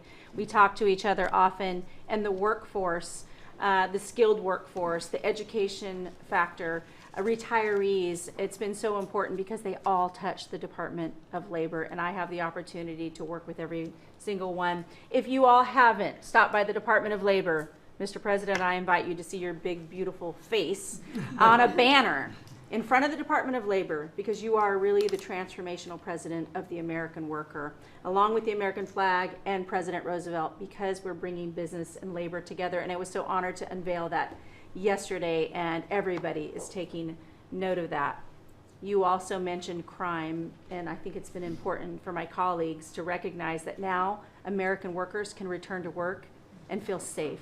That business owners aren't shutting down their businesses because they're afraid they can't protect their workers, and now it's open for business again, and it's starting right here in our nation's capital. Many things have been mentioned about consumer confidence up, unemployment is holding steady, and more than 2 million net jobs for native-born Americans has been key under your leadership. 84% of the workforce and jobs has been produced by the private sector.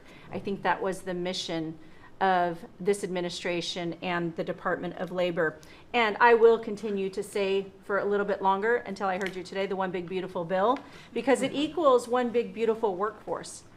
And Congress passed this legislation. It probably will be the single most important bill that they did sign, because it is protecting our American workforce by expanding Pell Grants and child care and reduction in taxes, that they can keep more of their hard-earned dollars.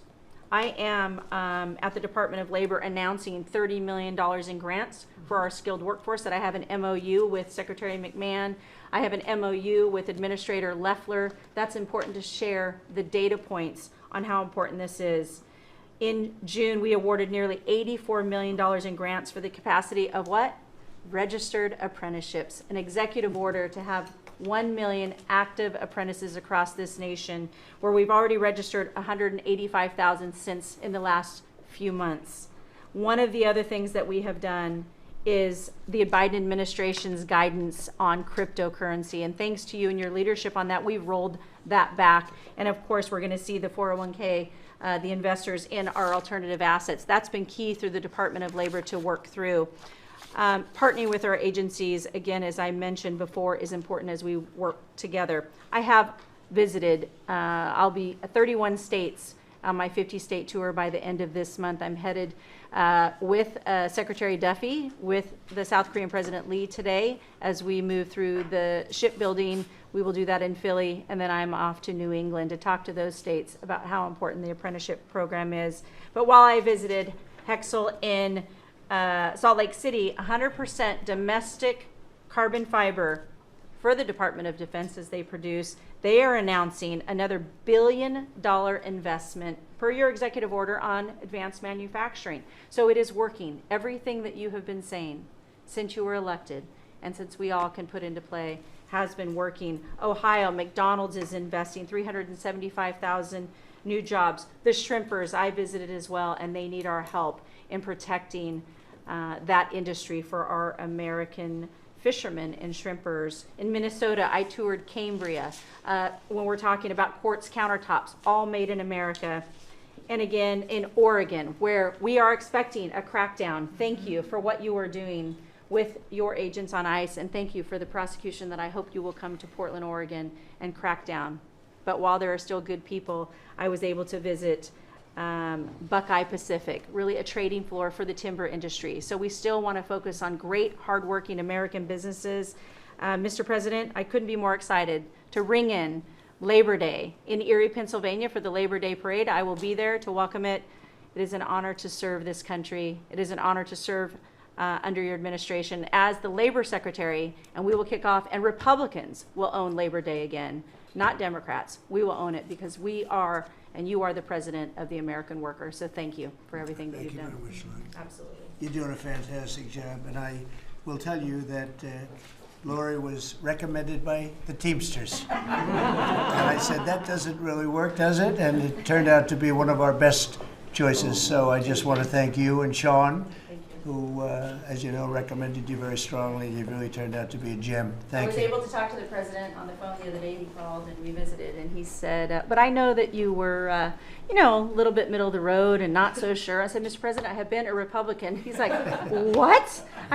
Wait, what? Now I like you even more. I said, thank you. I appreciate it. Thank you, Laura. Thank you. Thank you. Pam?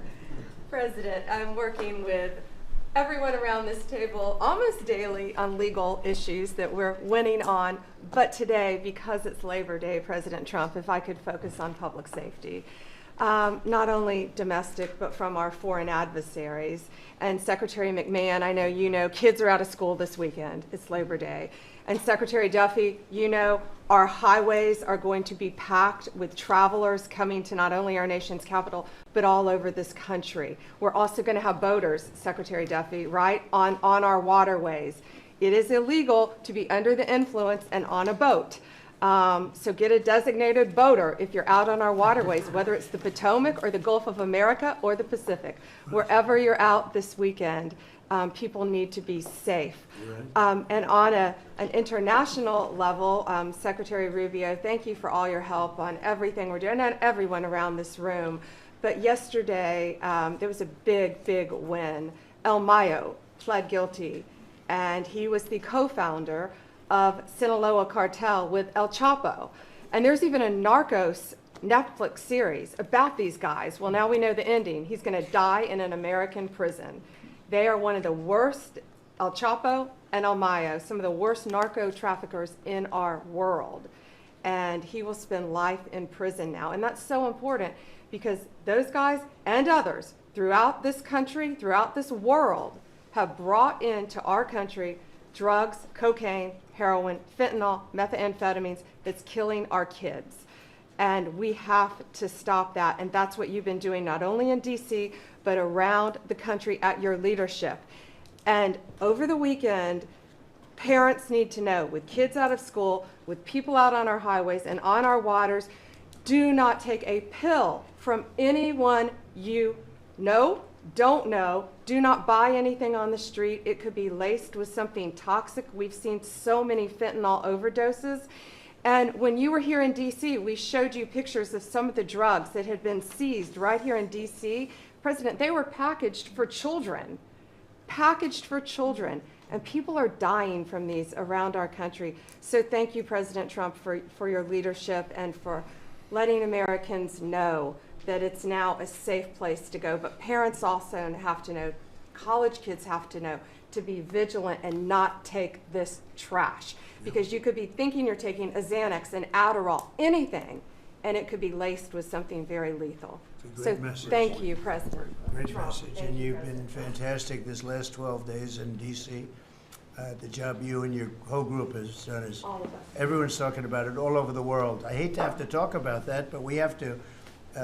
It's becoming a very safe place again, and the work, I've seen how hard you worked the last, well, from the beginning in all fairness, but this focus on DC is so important for the country, so great job, and to everybody. And President, it's a team around. We're all working hand in hand, side by side, all of our agencies together to make America safe and DC safe. And Iris, congratulations on your baby, and I'm so glad that you're safe now.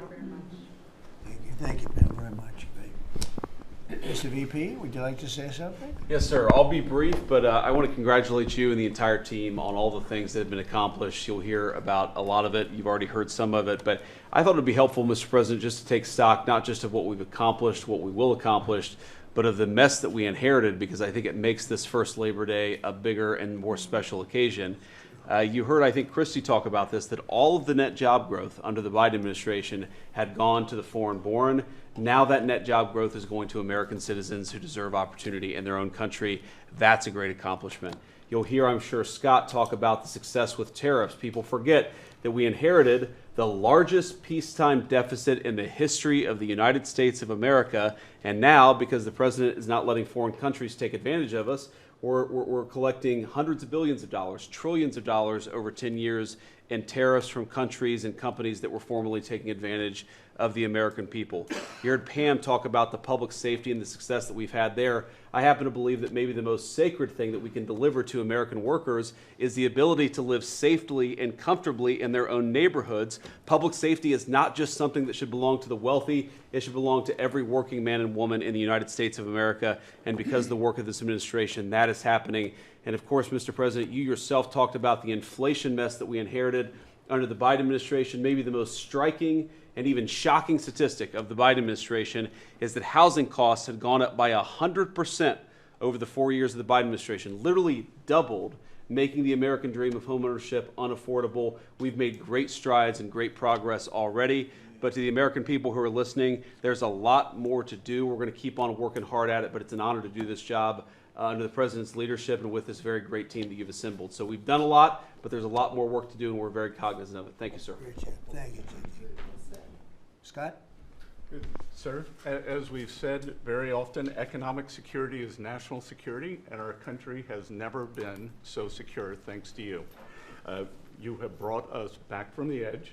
You have the overwhelming mandate from the American people. You're restoring confidence in government, a topic that is on the front of everyone's mind, the Federal Reserve.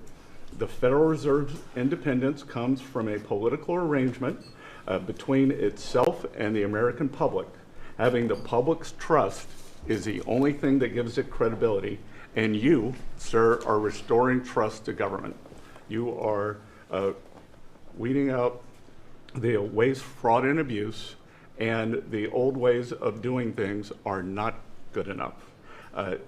We are seeing a blue-collar boom. In the first 7 months of your administration, real blue-collar wages have taken off. And the only other time that they've done this in the past 70 years was in your previous term. Your efforts on tax, trade, and deregulation have boosted paychecks for American workers while slowing the pace of inflation and lowering the cost of energy. Inflation has plummeted to just 1.9% since you took office, and the economy rebounded with real GDP surging 3% last quarter. The blue-collar boom coincides with a CapEx comeback. In anticipation of your one big beautiful bill becoming law, CapEx increased by American businesses by nearly 14% in the first half of this year. And as you and I talk about frequently, and as that chart or that photo attests, we are going to see, I believe, a bigger CapEx boom from here. This is just the beginning, just the beginning. You have saved this country by making it the best place in the world to do business again. Treasury is helping to implement these new provisions, as well as no tax on tips, no tax on overtime, and no tax on Social Security. This weekend, I will be meeting with workers from local restaurants to discuss the positive impacts of the pro-labor reforms on no tax on tips. And I have to tell you, thanks to you, when I go into a restaurant or stop by a hotel doorman, I am the most popular person there. And since my first job at age 9 was as a busboy getting tips, I am going to spend Labor Day going from restaurant to restaurant talking to workers who receive substantial amount of tip income. So I'll hear directly from them how your one big beautiful bill is increasing their take-home pay and making a big difference. Now, we can also talk, that is domestic. On the international front, you have leveled the international trading system whereby countries took advantage of us, and that's over. It's over. The Treasury Department is taking in record tariff revenues that I had been saying was running at a rate of $300 billion a year. You chastised me for saying that it's not, that number is too low. And as usual, you're right, that we had a substantial jump from July to August. And I think we're going to see a bigger jump from August to September.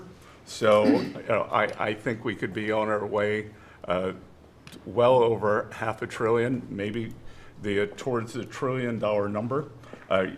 This administration, your administration, has made a meaningful dent in the budget deficit. The average budget deficit during this term is 26% less than the last 12 months under Biden. And even the CBO, and we don't agree with CBO on everything, as you said, last Friday, on a summer Friday, had to admit that they believe over the next 10 years, the budget deficit will be $4 trillion lower than they had previously scored. $4 trillion, 3.3 trillion of tariff income, 700 billion of lower interest cost, and I would expect that number could go up from here. So, Mr. President, your return to the White House marked the return of the American worker. Thank you for reclaiming Labor Day for the American people. You're growing the economy for everyone, especially the middle and lower income households who suffered disproportionately under the last administration, and it's an honor to do this under your leadership. Great job. You're doing great. Thank you very much, Scott. Brooke? Sir, I dropped my second son off at college last week. And I wasn't planning to say this, but just listening to everybody, I wanted to put a little bit of a personal touch on this work. He started his freshman year yesterday at Texas A&M, for all my SEC friends in the room. Thank you for saving college football, by the way. We're all very grateful. The country just feels different. It just feels different. There's such a optimism and a love. There's a faith movement going through, especially with our younger Americans. And for those of us with kids in college, I know we feel it. And I experienced it firsthand last week, moving him and my other older son in as well. As we move toward Labor Day, you have made a lot of dreams come true for a lot of people, but one of my longtime dreams was for the right to recapture Labor Day. And I've been talking about this for almost 20 years and writing about it, that why are we ceding the day that we are celebrating the American worker to the Democrats? Because this is our day. Perhaps of any day of the entire year, this is our day. America was founded and fought for by fishermen and farmers and workmen and et cetera. The Genesis, the first book of the Bible, talks about the righteousness of work and the art of creation. And so to be part of this effort to represent the farmers, the ranchers, the agriculture industry at this moment in time, which I do believe we're in a revolution. 1776 was the first one, 1863 or so with Abraham Lincoln was the second. This is the third with Donald Trump leading the way. And we are saving America. And the idea that we are putting the worker, the very central component of the American dream, at the center of it is the reason that it is so. So at USDA, it continues to be my greatest honor to fight for the original American worker, whom I think the farmer is and what they represent. And as we are building new systems and new structures, as we have this year going to have the best harvest on record for our row croppers and others, what this team has done and is doing to open up those markets to ensure that these farmers can continue to return prosperity to rural America. I'll finish with this. This morning, we had a working group with 6 of our cabinet members. Bobby Kennedy representing healthcare, Linda McMahon education, Lee Zeldin deregulation, Kelly Loeffler small business, Lori Chavez Trimmer labor, and Scotty Turner housing. And how you leading the way in your vision, how that will return the golden age to rural America, to the very fabric of our country. And whether it's better hospitals, better education, more opportunity, less government, better and bigger small businesses, better opportunities for our workers, and better housing, and of course the agriculture piece of that, through the big, beautiful bill, the bill, what it did, the greatest investment in rural America in history. And now the opportunity to effectuate that is, again, a game changer, a country saver, and what a joy to be able to do it under your leadership. So thank you, sir. Thank you. Beautifully stated. Thank you very much. Scott? Yes, sir. Thank you, Mr. President. I'm so grateful to be here to celebrate Labor Day with the greatest team in America. And it is football season, so I'm happy about that. But Mr. President, I want to say thank you for, as Brooke said, reclaiming Labor Day. And you've been a tremendous champion for the American worker. I come from a hard-working family, as many people around this table do. And so thank you for helping us to change the conversation. And I believe we are changing the conversation around the kitchen table. And as everybody knows, you know, my job is to steward HUD. And we have at HUD been very intentional about changing the conversation about the dignity of work and the dignity and the honor of family formation through work, and how the younger generation, when they see their parents work, how they're incentivized to work. And that, you know, America is not a welfare state, but America was built on small business. It was built on entrepreneurship. And so as it pertains to housing, we're being very focused on that, and even some that receive HUD funding to make sure, like our Section 3, when you receive HUD funding, that you are given opportunities for the most vulnerable Americans that you serve to have work, to have opportunities to work, to have work requirements. Work requirements are not a bad word, that's a great word. Time limits is a great word, to incentivize people, able-bodied, able-minded people to work. And I believe that we are, under your leadership, sir, changing that conversation in America to where working is an honorable thing. And Secretary Wright talked about revitalization. Revitalization means to bring new life.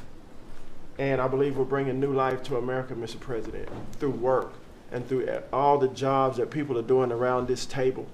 And with the One Big Beautiful Bill, the most extensive tax break in American history, opportunity zones are now made permanent. And you know how passionate I am, and you are too, sir, about opportunity zones.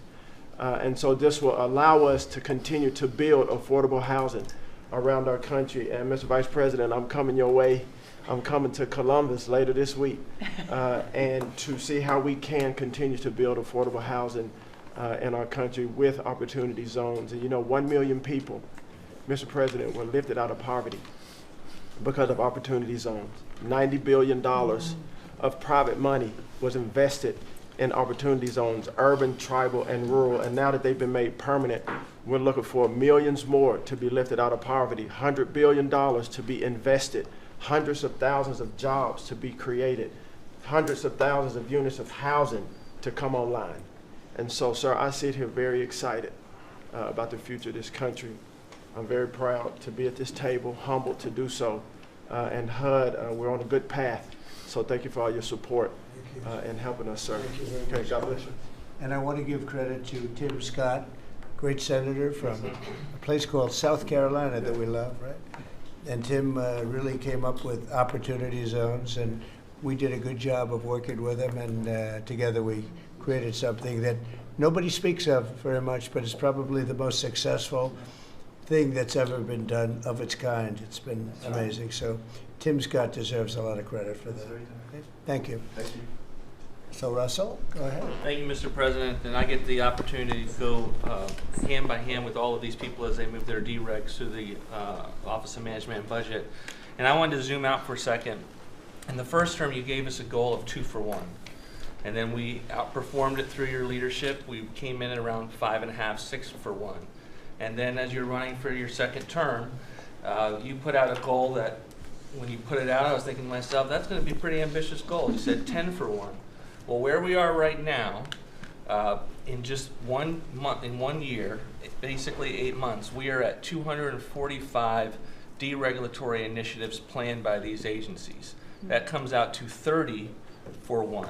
So we are making incredible strides, and you know, as you're focused on the details of each one, I mean, these aren't small things. Endangerment finding is one of the most deregulatory things we've in the history of this country. NEPA reform, incredibly deregulatory. WOTUS just came in, which is Waters of the United States. So every single one of these agencies is doing incredible work when it comes to deregulatory, and we add that to the work being done to get us going on energy, reduce spending. We're going to lower costs for the American people. We're going to be able to have innovative jobs and get them back to work. So thank you for your leadership, Mr. President. Thank you. Great job, Russell. Appreciate it. John, central casting, I call it. Central. Well, Mr. President, I'm grateful to be with everyone today as we're talking about jobs and workforce. At CIA, consistent with your directives to all of us, we've embraced your mantra for a leaner, more effective, more efficient workforce. But at CIA, Mr. President, we had an additional challenge because, as you know, at times, our workforce had been misdirected. Its focus put on political narratives, some that even worked against you and always worked against the American people. I heard about that. But under your leadership and your direction, we have been focused back on the core mission of what CIA is supposed to be doing, which is to provide you and this entire incredible team around the table with a decisive strategic advantage in accomplishing your goals. And your success in that regard, the examples are clear and many. With regard to Iran, everyone knows that our DoD partners executed that mission flawlessly. But flawless military operations are subject to flawless intelligence. And as you know, Mr. President, CIA was the backbone in terms of its intelligence operations in providing that flawless execution that allowed you and your team to obliterate Iranian nuclear facilities and set back a nuclear program by years. Likewise, with regard to your ability to prevent and to preempt wars between India and Pakistan, between Armenia and Azerbaijan, between Rwanda and the Democratic Republic of Congo, in all those cases, CIA intelligence supported you and your entire team in making that possible. It's not just you, it's folks around this table, Secretary Bessent, Secretary Luckman, Trade Representative Greer, and their great successful negotiations on trade and tariffs. Again, it was a CIA workforce working to enable them to accomplish your goals. So as we roll into Labor Day, I tell you that the CIA workforce at the Trump CIA is grateful to be focused on what it's supposed to be, which is helping you prevent and end wars and to make America safer. Okay. Thank you very much. You've been really fantastic, but I'm not surprised. I've known John a long time. I'm not surprised at all. Thank you very much. Steve, please. Mr. President, working for this government, for you, is the greatest honor of my life. I tell it to everybody, and I really do feel that way, and I thank you, because it's a privilege to go out there and represent you in your humanitarian effort, in your goals of solving conflicts all over the world. I think there were actually more than 7 conflicts that you've put to bed in the last 8 months. And I hear these, I travel all over the world. In Hostage Square, they talk about you reverentially. It's really quite amazing. I sometimes wish that I had a cam recorder with me and I could put you right there as I listen to it.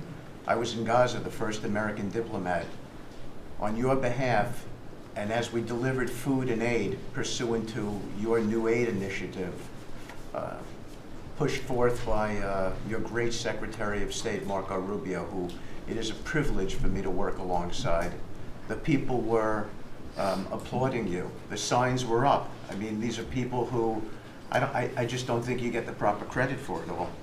We are negotiating multiple entries into the Abraham Peace Accords because of your vision. Azerbaijan, all these different conflicts that we're out there on your behalf on, these are people who have never really seen the world change in this way. Peace through strength really, really works. Russia, Ukraine, Iran, Israel, Hamas, we're having meetings all this week on all 3 of those conflicts, and we hope to settle them before the end of this year. Your team is nothing short of incredible. And there's only one thing I wish for, that Nobel Committee finally gets its act together and realizes that you are the single finest candidate since the this Nobel Award was ever talked about to receive that reward. Beyond your success is game-changing out in the world today. And I hope everybody one day wakes up and realizes that. Amen. Well said.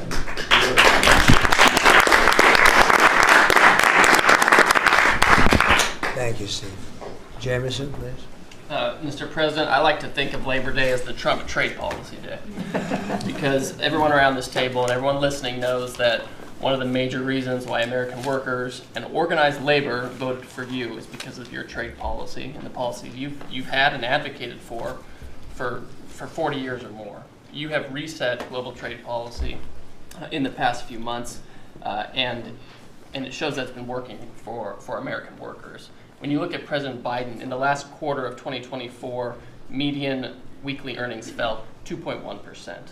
In the first quarter of your term, they went up 3.3%. And that's why we're doing the trade policy we're doing. It's to help the workers of the United States of America. And they're the best in the world, but they can't do it without a level playing field. And you have flipped the script.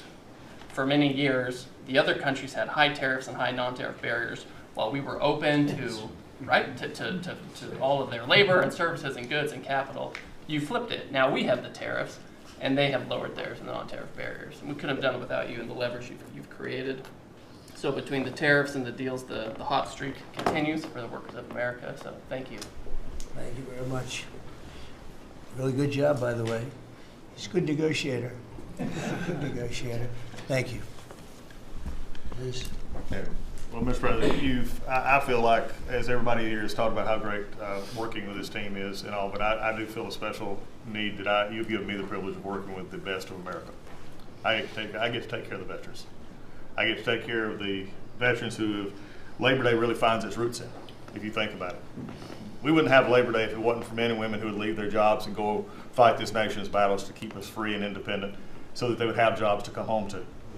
And over the past few years, they've been coming home to many times a government that was keeping them back, holding them back, taxing them, regulating them.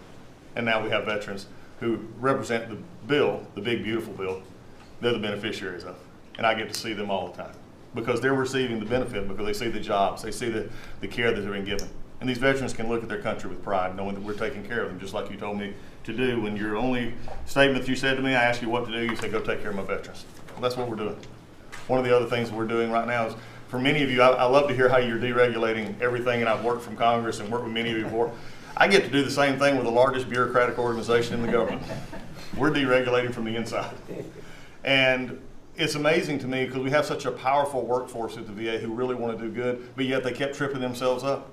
They kept making their own, we'd take one step forward and put a regulation in that put them 3 steps back, and it always hurt our veterans at the end. We're taking that away. We're making community care again, Mr. President. We talked about this yesterday. We're making community care a part of our direct care system. So if a veteran wants to get into the community, they have our direct care and they also have the ability to go into the community. Something that the previous administration decided they wanted to keep everybody inside because they thought it was a fiefdom they were building. I'm telling you, we're not building a fiefdom at the VA. We're trying to take care of a service organization that takes care of veterans. So how do we do that? We make best medical interest where a doctor can send a veteran to the community a lot quicker without having to worry about miles and time logged and wait times. Just get them the help they need.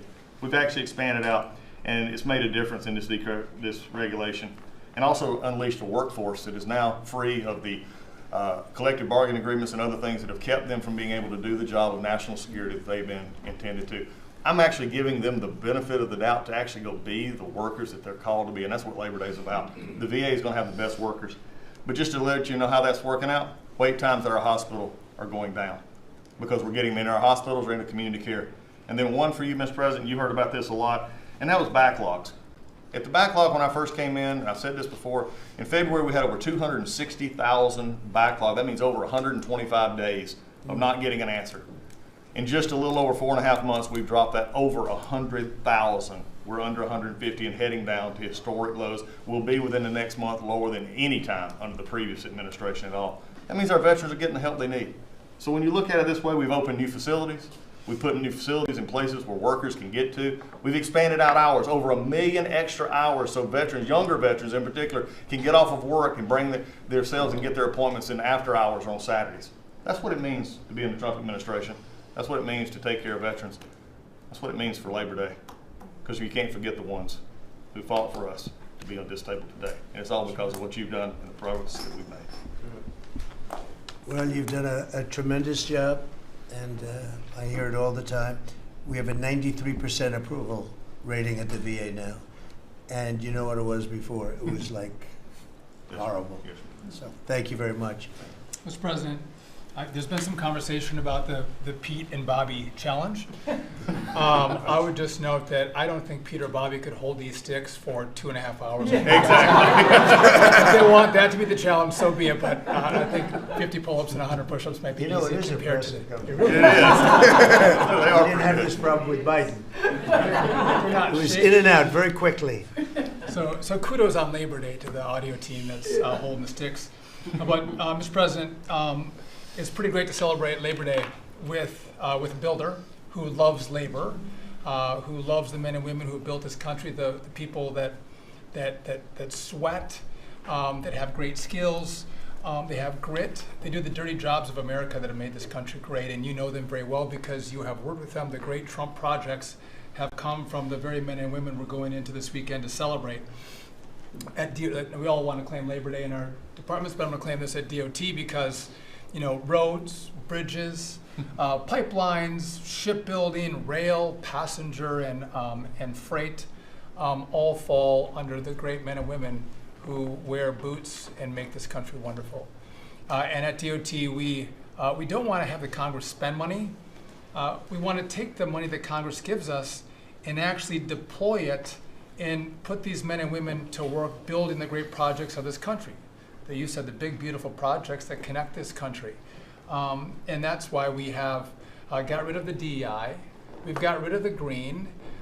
We've done what we can to streamline the regulation to move these projects faster. Time is money. And time has been money. Even Democrats agree now that it takes too long to go through the regulatory process. So we're going to move these projects faster, putting the great American worker back to work. I want to make a quick comment. We've all probably talked about this horrific accident in Florida, and I appreciate the help of Christy and Marco on this very issue. But in May, we said, listen, it's a safety issue if you can't proficiently speak the English language. And we gave states a little over a month to comply.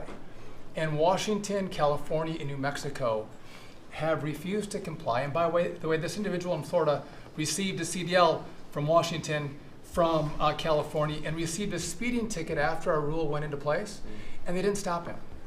And had they taken him out of service, he wouldn't have been in Florida, and we would have 3 beautiful people alive today. And I make that point because it's the work that maybe no one sees that then shines a light when horrific things happen, but also that your cabinet works together and teams up to make a difference for the American people. Real quickly, so we have a safety mission at DOT.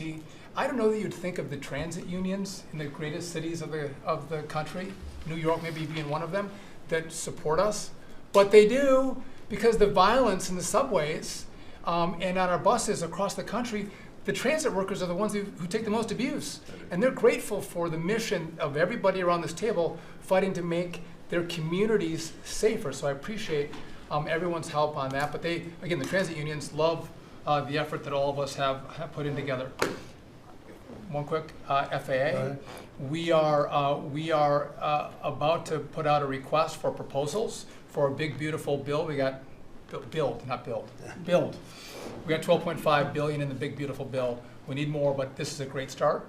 I expect the middle to the later part of July, we'll be through the process to bring the proposed integrators to you for selection, so we're looking forward to that. We will have the most, I'm learning from you, this is going to be the greatest contract ever crafted in the federal government for this build for air traffic control. Really, it's innovative, and we have unique tools at FAA. It's going to be a great contract. Bobby left me out of the windmill conversation, Bobby, but so there was a study done in the last administration that said if you build windmills 1.2 miles, within 1.2 miles from a roadway, it can mess up the automation and technology on a car. Same thing 1.2 miles from rail. The last administration buried that report, Mr. President.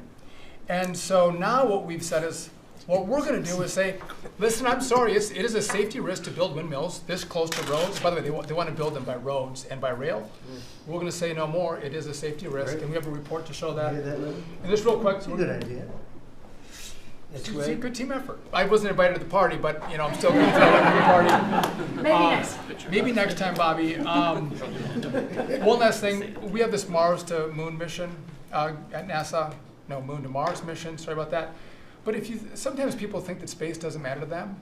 But if you look at every rocket that's launched, the machinists, the truck drivers, the electricians, the welders that build these rockets, in the industry that has developed over the course of the last 10 years in space, it's truly remarkable. It's not just rich guys setting up rockets in partnership with NASA. There's a whole industry of working men and women who we celebrate this weekend that build, refurbish, design the rockets that are making America the leader in space. So thank you for your leadership, and happy to celebrate this weekend with you, Mr. President. Really great. And he is doing a good job at NASA too, and we are, I think we'll have some pretty exciting announcements, and you enjoy it. It's been fun. I said, how about temporary? He said, well, can I go a little bit longer? He loves it. He loves it, and he's doing a really good job. Thank you very much. Appreciate it. Howard, please. So, making America great again is one of the key statements, and people don't always understand what you mean. So we always talk about 1870 to 1913, but in the mid-1980s, America owned more of the rest of the world than they owned of us. We owned $140 billion of the rest of the world net of what they owned of us. And when you came into office this time, the rest of the world owned $24 trillion more of our assets than we owned of theirs. And so when people argue with you about, the trade deficit is nothing, the trade deficit sends 1.2 trillion of our dollars to them. And what do they do with it? They buy the great America. Because when we learned in college, what we learned was that if you keep printing these dollars, they're supposed to devalue. But the problem is we're too smart. We invented the light bulb, the transistor, the GPU, so they keep buying us. And the only president ever to understand it, and you understood it in the 80s and the 90s, and I used to see you on TV and you'd say, God, what are these people doing? And finally we've changed it. So let's go over what we've changed.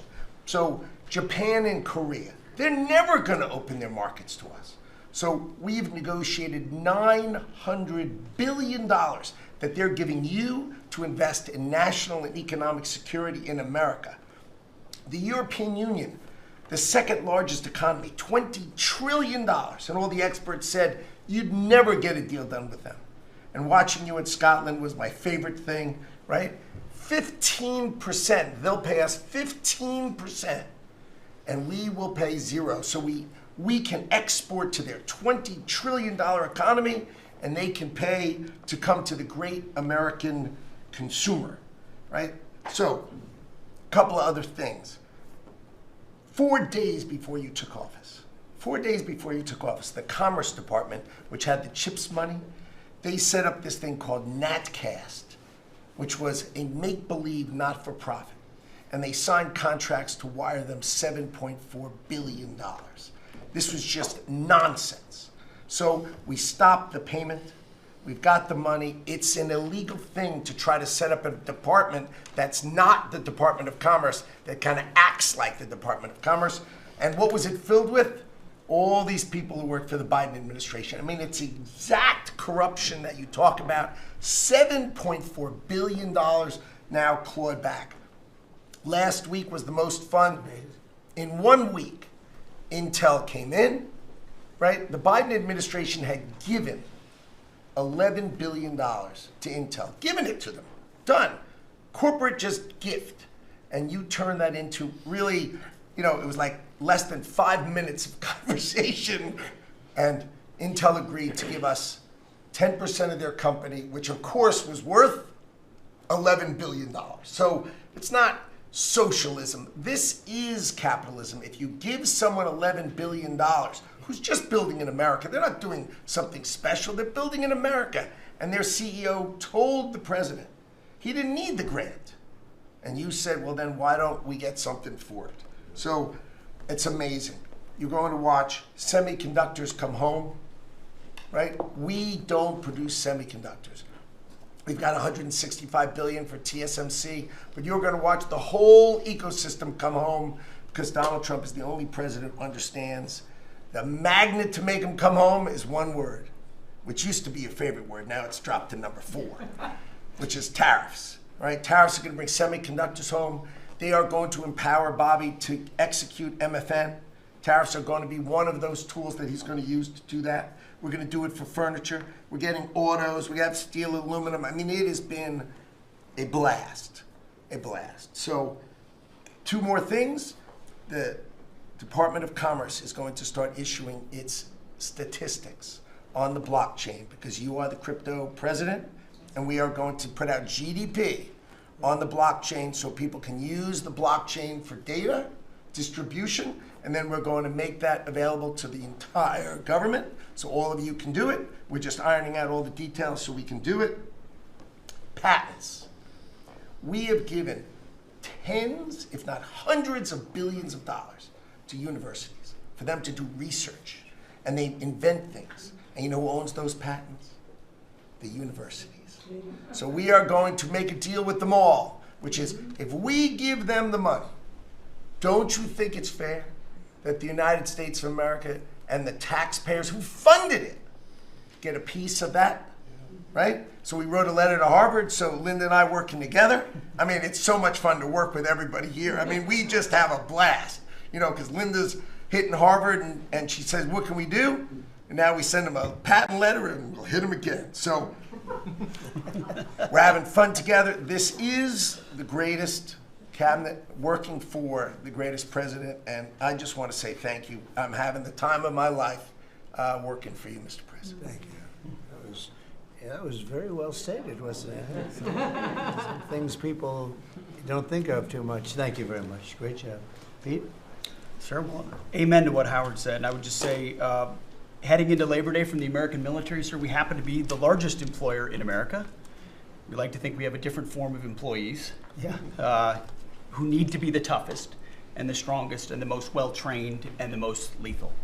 And under the previous administration, and for decades, frankly, it was social justice, it was political correctness, it was divisive ideologies seeping into the ranks and changing how well we do our job. No more. Now it is only merit-based, gender-neutral, colorblind. The best of the best from the top to the bottom. That's our expectation.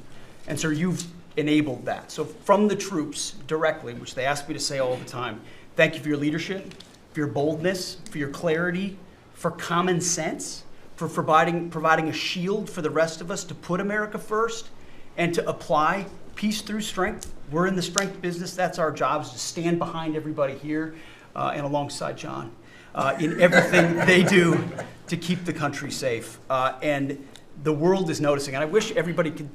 There were 2 meetings yesterday that I think tell the story. One was, because today happens to be the 4-year anniversary of what happened in Abbey Gate in Afghanistan.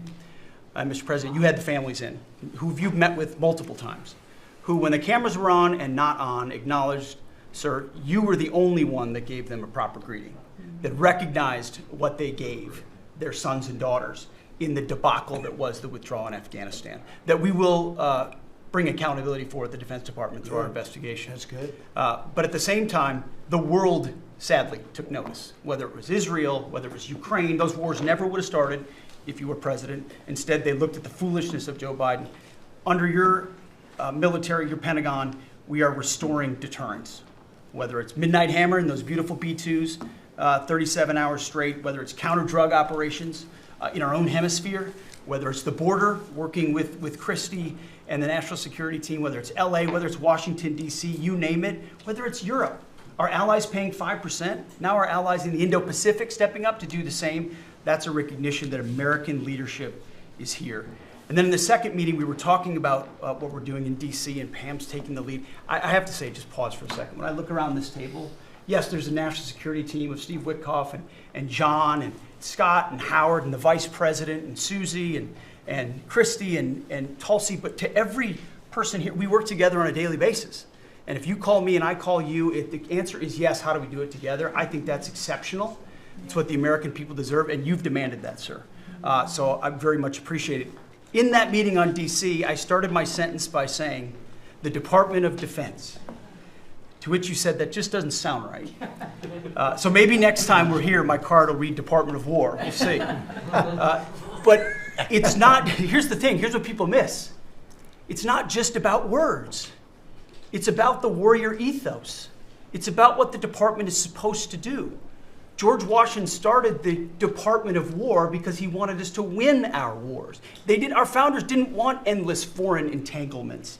They didn't want endless contingencies and deployments. They wanted an empowered military that was, the handcuffs were taken off to fight to win, and then bring those troops home. So my platoon in Guantanamo Bay, our motto was, those who long for peace must declare for war, must prepare for war. We don't want war, we don't seek it. You are the peace president, sir. Because we are strong, our enemies know what we will do. And so whether it's Secretary of War or Secretary of Defense, that warrior ethos is changing. We're going back to basics. Our drill instructors can be drill instructors again, sir. So from the minute of the tactical of standards to the strategic of B-2 bombers, we're focused on what matters. Had a meeting yesterday on Golden Dome for America, which is on track to deliver strategically for the American people. Munitions, and the Deputy Secretary making sure our stockpiles are overflowing. That's our job. I'm honored to be a part of it, sir. Thank you for your leadership. That's great. I think I like Department of War better, but we'll make that decision, right? But you've been great. Thank you very much, sir. So Marco, go ahead. Well, Mr. President, first of all, everyone's made this comment already and needs to be echoed again. You were elected as the President of Working Americans, and that's why this Labor Day is so meaningful. For me personally, this is the most meaningful Labor Day of my life as someone with 4 jobs. And so,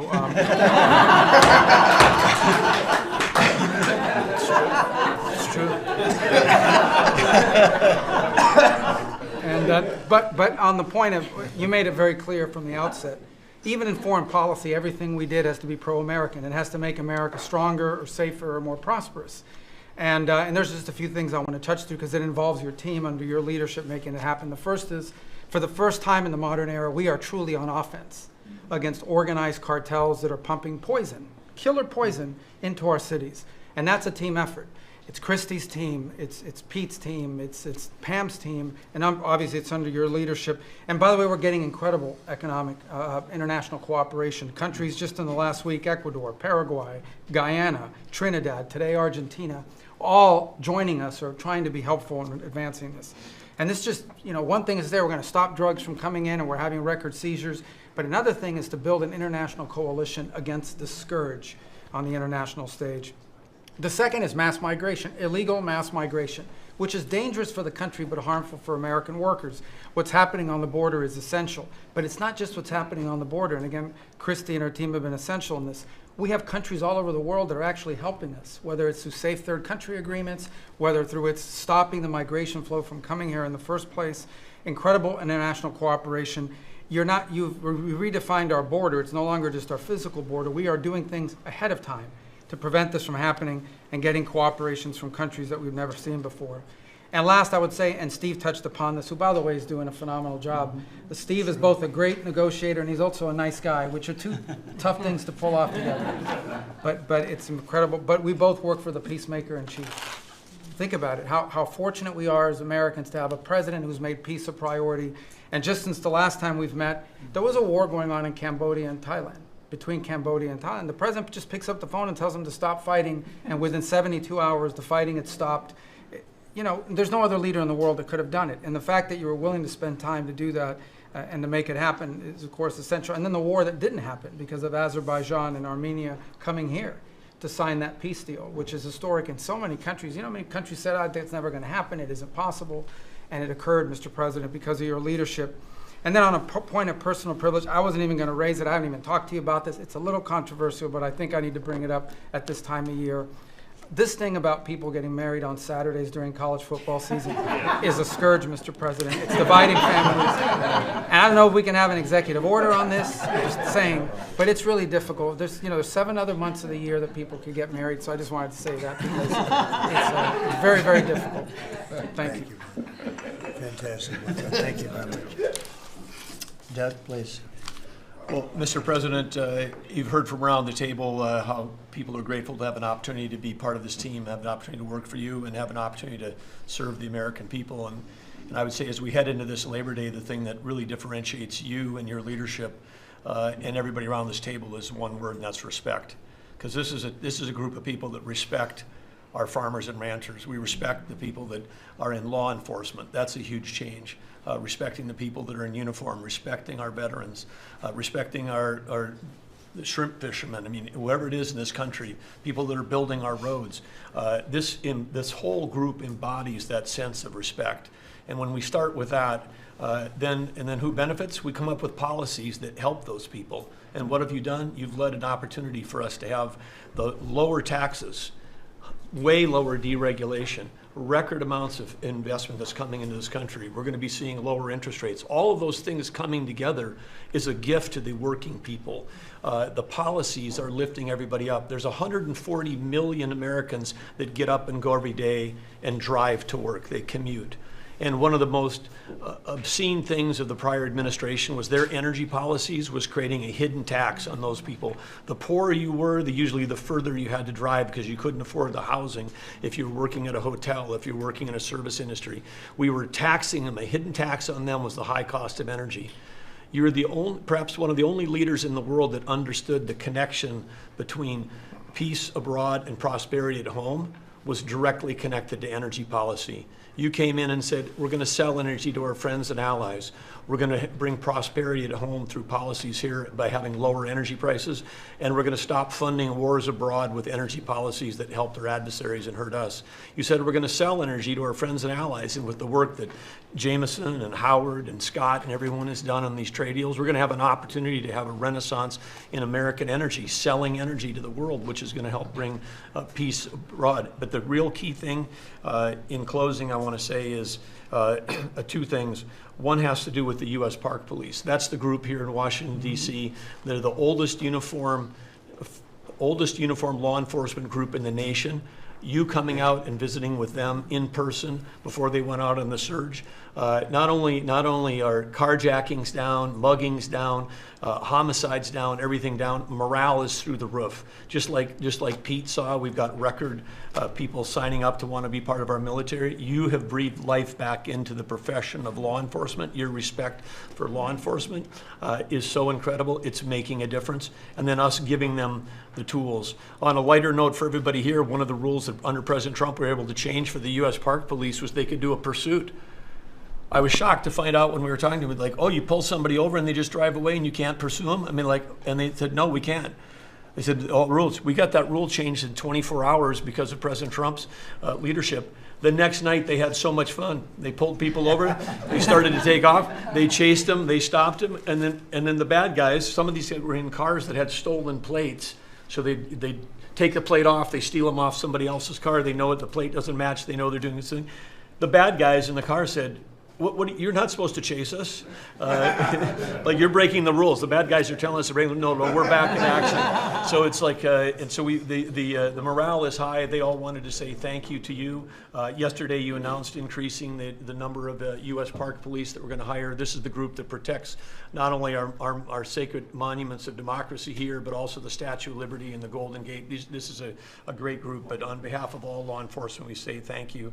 And as Chris Wright was talking about electricity, I want to close with that. We've solved amazing things in 7 months, but the big challenge we have against the remaining is, solving Iran's nuclear thing, that was an existential threat. China beating us in the AI arms race, that's an existential threat. We finally have a president who talks about it. You talked about it in your opening remarks. You've signed executive orders. You understand that essentially we used to say hundreds of years ago, people started saying that knowledge is power. But now, for the first time in history, we can take electricity and we can convert it into intelligence. So it's flipped. It's no longer knowledge is power. Power is also knowledge. And while we're ahead on the technology, we're way behind China on the amount of electricity they're bringing online. And your strong position to support affordable, reliable energy using our nation's resources, including those across the Department of Interior, bringing back coal mining, bringing back mining, bringing back timber. All the industries that have been killed in this country are coming back to life because of you. And with your leadership, we have a chance to not only win the AI arms race, but actually dominate it the way we're dominating in other things. So thank you, Mr. President. Thank you very much. And we're leading that race right now by a lot. And we're going to keep the electricity coming. You know, in China, they do it very quickly. They have one person that says, do it, and that's it. But essentially, we have one person that says, do it. And we've given that order, and the job they've done has been amazing. And I want to thank again, Lee, what you're doing in that regard is so important. And the rapidity, just as fast as them, because it's a question of a week versus a day, and that's not going to make the difference. But you've done fantastically, and Doug and Chris, amazing job. So we've done this for a little while now. I don't think you've ever seen anything like it, and you know, I think Sean was right. These guys that are holding these up, if you ever try holding your hand out for 2 hours, that's a long time. These are pretty strong characters. You've been doing that a long time, I guess. Congratulations. Are you getting tired? Are you getting tired? I'm looking at these guys. They look like they have no problem. It's amazing, actually. It's, I think they would have beaten you guys in the test. So I want to thank you. If you want, you know, it's been a long time. If you want, we could go in and we can call it a day. And feel free then to ask some of the questions here. Look, I believe in very open, you know, we want to be open, above board. We want to be honest with the media. I wish the media was totally honest with us, but I think they're getting better, to be honest with you. And so we'll see. But if you want to take a few questions, you really want to do. On a serious note, when it comes to Fed Governor Lisa Cook, her lawyer has said that they're going to be filing a lawsuit challenging this legal action. What is your response? Are you prepared for a legal fight? And then a little bit Oh, sure, always. You always have legal fights. Look, I had a legal fight that went on for years with crooked people, with very horrible people, people that have been found out now between John Ratcliffe and Tulsi and Pam, and I mean, the things that we found out, of course. It's a very, very sad group of people. But no, she seems to have had an infraction, and she can't have an infraction, and especially that infraction, because she's in charge of, if you think about it, mortgages, and we need people that are 100% above board, and it doesn't seem like she was. Yeah, please. Mr. President, first, I would love to ask you a serious question, but I have to tell you the biggest pop culture news of the year broke while we were in this cabinet meeting. Travis Kelce and Taylor Swift are engaged, and the world wants your reaction, sir. Well, I wish him a lot of luck. No, I think it's. I think he's a great player. I think he's a great guy, and I think that she's a terrific person. So I wish them a lot of luck. On a serious note, Mr. President, in May, Secretary Rubio said that they were aggressively removing visas of Chinese students. Yesterday, you said you wanted to allow 600,000 Chinese students to study in the United States.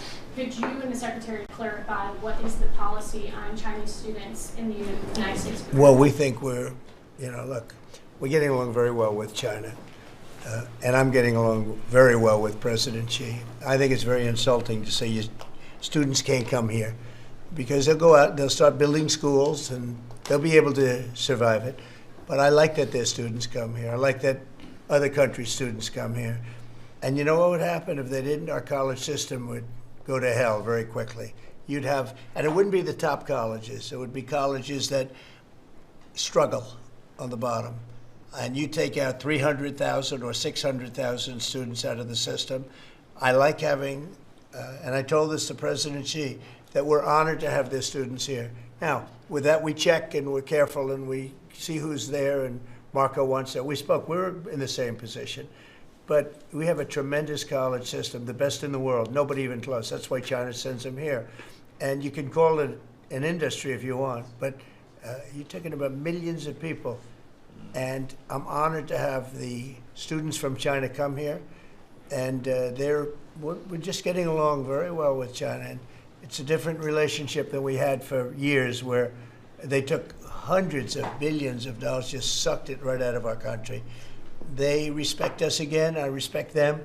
The relationship is very good. I think it's important that these are two very major powers, nuclear powers at that, but two very important powers. You know, when I get along with Putin, when I get along with President Xi, when I get along with these people, that's a good thing, not a bad thing.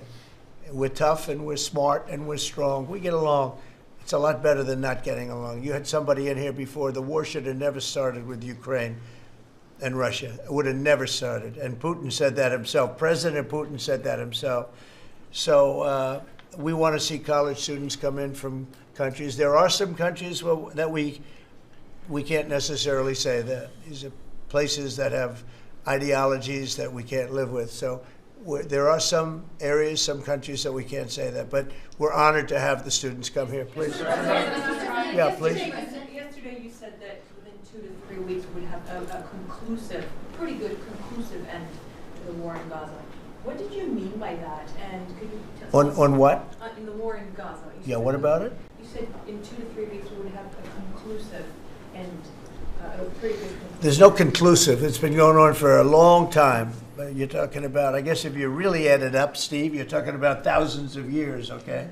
It's been going on there's nothing conclusive, but hopefully we're going to have things solved very quickly with regard to Gaza and also with regard to Ukraine and Russia. Mr. President, what are you considering for the replacement to nominate for Lisa Cook, and what economic background or history are you? Well, we have some very good people for that position, and I think we have some very good people. We're down to, I think I maybe in my own mind have somebody that I like, but I deal with Scott and I deal with Howard, and we're dealing with a lot of people actually that are going to be involved in that decision ultimately. It's a very important decision. As we see, I got a bad recommendation when I went with Jerome Too Late. He's too late. His nickname is Too Late, costing us a lot of money, hurting the housing. Our housing industry is good, but it could be phenomenal. Most of this country, in economic terms, has been phenomenal. We've never seen anything like it. Because of him and his high interest rates, the housing is less than it could be. We're going to get that straightened out very quickly. He gets out very quickly, fortunately. He's been the wrong guy. Not a bad person, I don't think, but I do think he has motives, by the way, but I don't consider him. I've dealt with worse. But he hasn't done the job. The recommendation from a certain person was not a great recommendation. That person vouched for him, but we're doing a very careful study. We'll see what happens. Look, we just put a very good man in one position. We might switch him to the other. It's a longer term and pick somebody else, but we're very happy with the person we have in there. And we'll have a majority very shortly, so that'll be great. Once we have a majority, housing is going to swing, and it's going to be great. People are paying too high an interest rate. That's the only problem with housing. we have to get the rates down a little bit. And when we do, it's going to be a tremendous difference. The country, but the country is doing so well. It sort of blows through the fact that we have a man who's too late and not doing a very good job. Please, in blue. Mr. President, regarding crime in D.C., something that might help especially ladies is being able to carry. I know you've talked about reciprocal carry. Would you like for that to apply here in Washington, D.C.? When you say carry, I assume you're talking about carry what we're talking about, right? In other words, carry a gun. Is that right? Would you like to carry a gun? I would like to, yes, sir. You'd feel a hell of a lot better, right? I absolutely. I agree with you 100%, okay? Okay, great. But I'll tell you, within another couple of weeks, it's hard to believe what's been accomplished in 12 days, but within another couple of weeks, you won't have to carry. You're not going to have to carry. You're going to be safe. People are safe now. The turn has gone fast. I knew it was going to go fast, but this turn has gone really fast. And within a month or two, this is going to be one of the safest places in the country. I have no doubt about it. And we'll do an extension. We'll work with Congress, or I could declare an emergency, but I don't think that's going to be necessary. We'll work with Congress. We're going to be working with Congress. I spoke with our great speaker, and I will be speaking to John Thune. And we're getting tremendous support from Congress, especially maybe here. Everybody wants to see our capital be great. You could say be great again. You know, it's such a beautiful place, but if you have crime, nothing looks beautiful.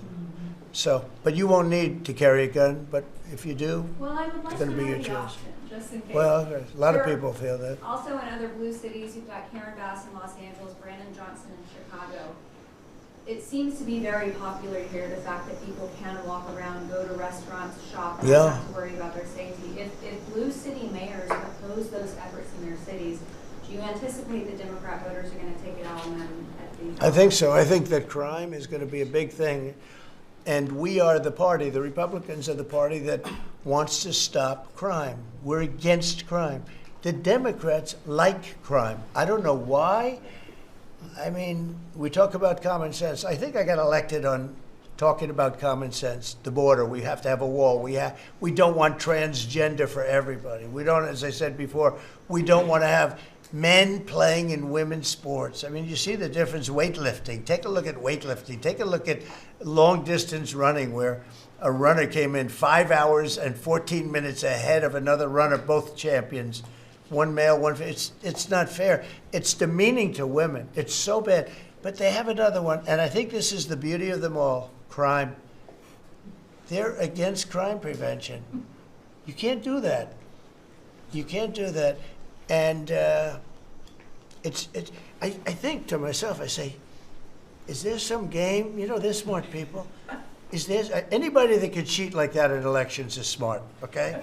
And there's never been in history anybody that could cheat like that. They're smart. They're brilliant in many ways. I say, is there some trick to this? When they say, Trump is in Washington, D.C., stopping crime. He's a dictator. And people are being mugged like your brilliant associate here. I don't know how you're alive. I mean, based on that story, you got very lucky. He didn't just go, all he had to do is this, right? And, you know, it's pretty amazing. So we have something.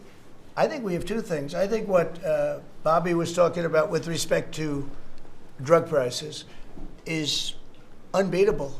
Nobody else could have done it but us. And I think that crime. I think crime will be the big subject of the midterms and will be the big subject of the next election. Think of it. They are, instead of saying, Trump's right about crime, it's really bad in Chicago. You have a guy in Illinois, the governor of Illinois, saying that crime has been much better in Chicago recently, and Trump is a dictator. And most people say, if you call him a dictator, if he stops crime, he can be whatever he wants. I'm not a dictator, by the way, but he can be whatever he wants. I think it's going to be a big subject for the midterms, and I think the Republicans are going to do really well. They called it a trap. This Democrat consultant, they said, he's put him in a trap again, because these are all traps. You know, 80-20, but they're not 80-20. They're almost 100-0, all these issues. But I would say that crime is stronger than men playing in women's sports.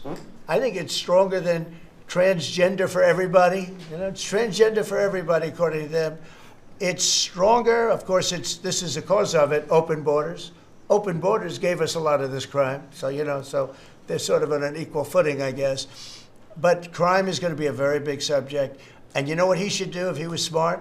Illinois or New York, if they want, or Gavin Newsom, they should call me and they should say, you know, we've got a problem. You know, we could solve with this team, different players, but work the same way, because you'd leave them here. You don't want to take them out and let it go to hell.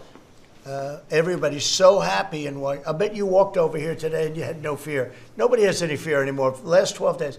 But if they, it would be so smart. Gavin Newsom called me up, say, you know what, we have a big problem. We have the Olympics coming up. We want to do well. We have tremendous problems on crime and other things, and would love some help. Chicago in particular, maybe right now. I mean, it's a disaster. It's a disaster. We could solve their problem in, it's bigger than this, let's say 2 months, okay? Working with their police. I know their police very well. I have a big project in Chicago. I was so proud of it. It's the best site in Chicago. I got it. Nobody else got it. I was happy as hell. That was when I was a real estate guy, and I got it. The Sun Times site, they call it. And I built the building. It's a great building. And I'm so embarrassed when I see the kind of crime stats coming out there. So embarrassed.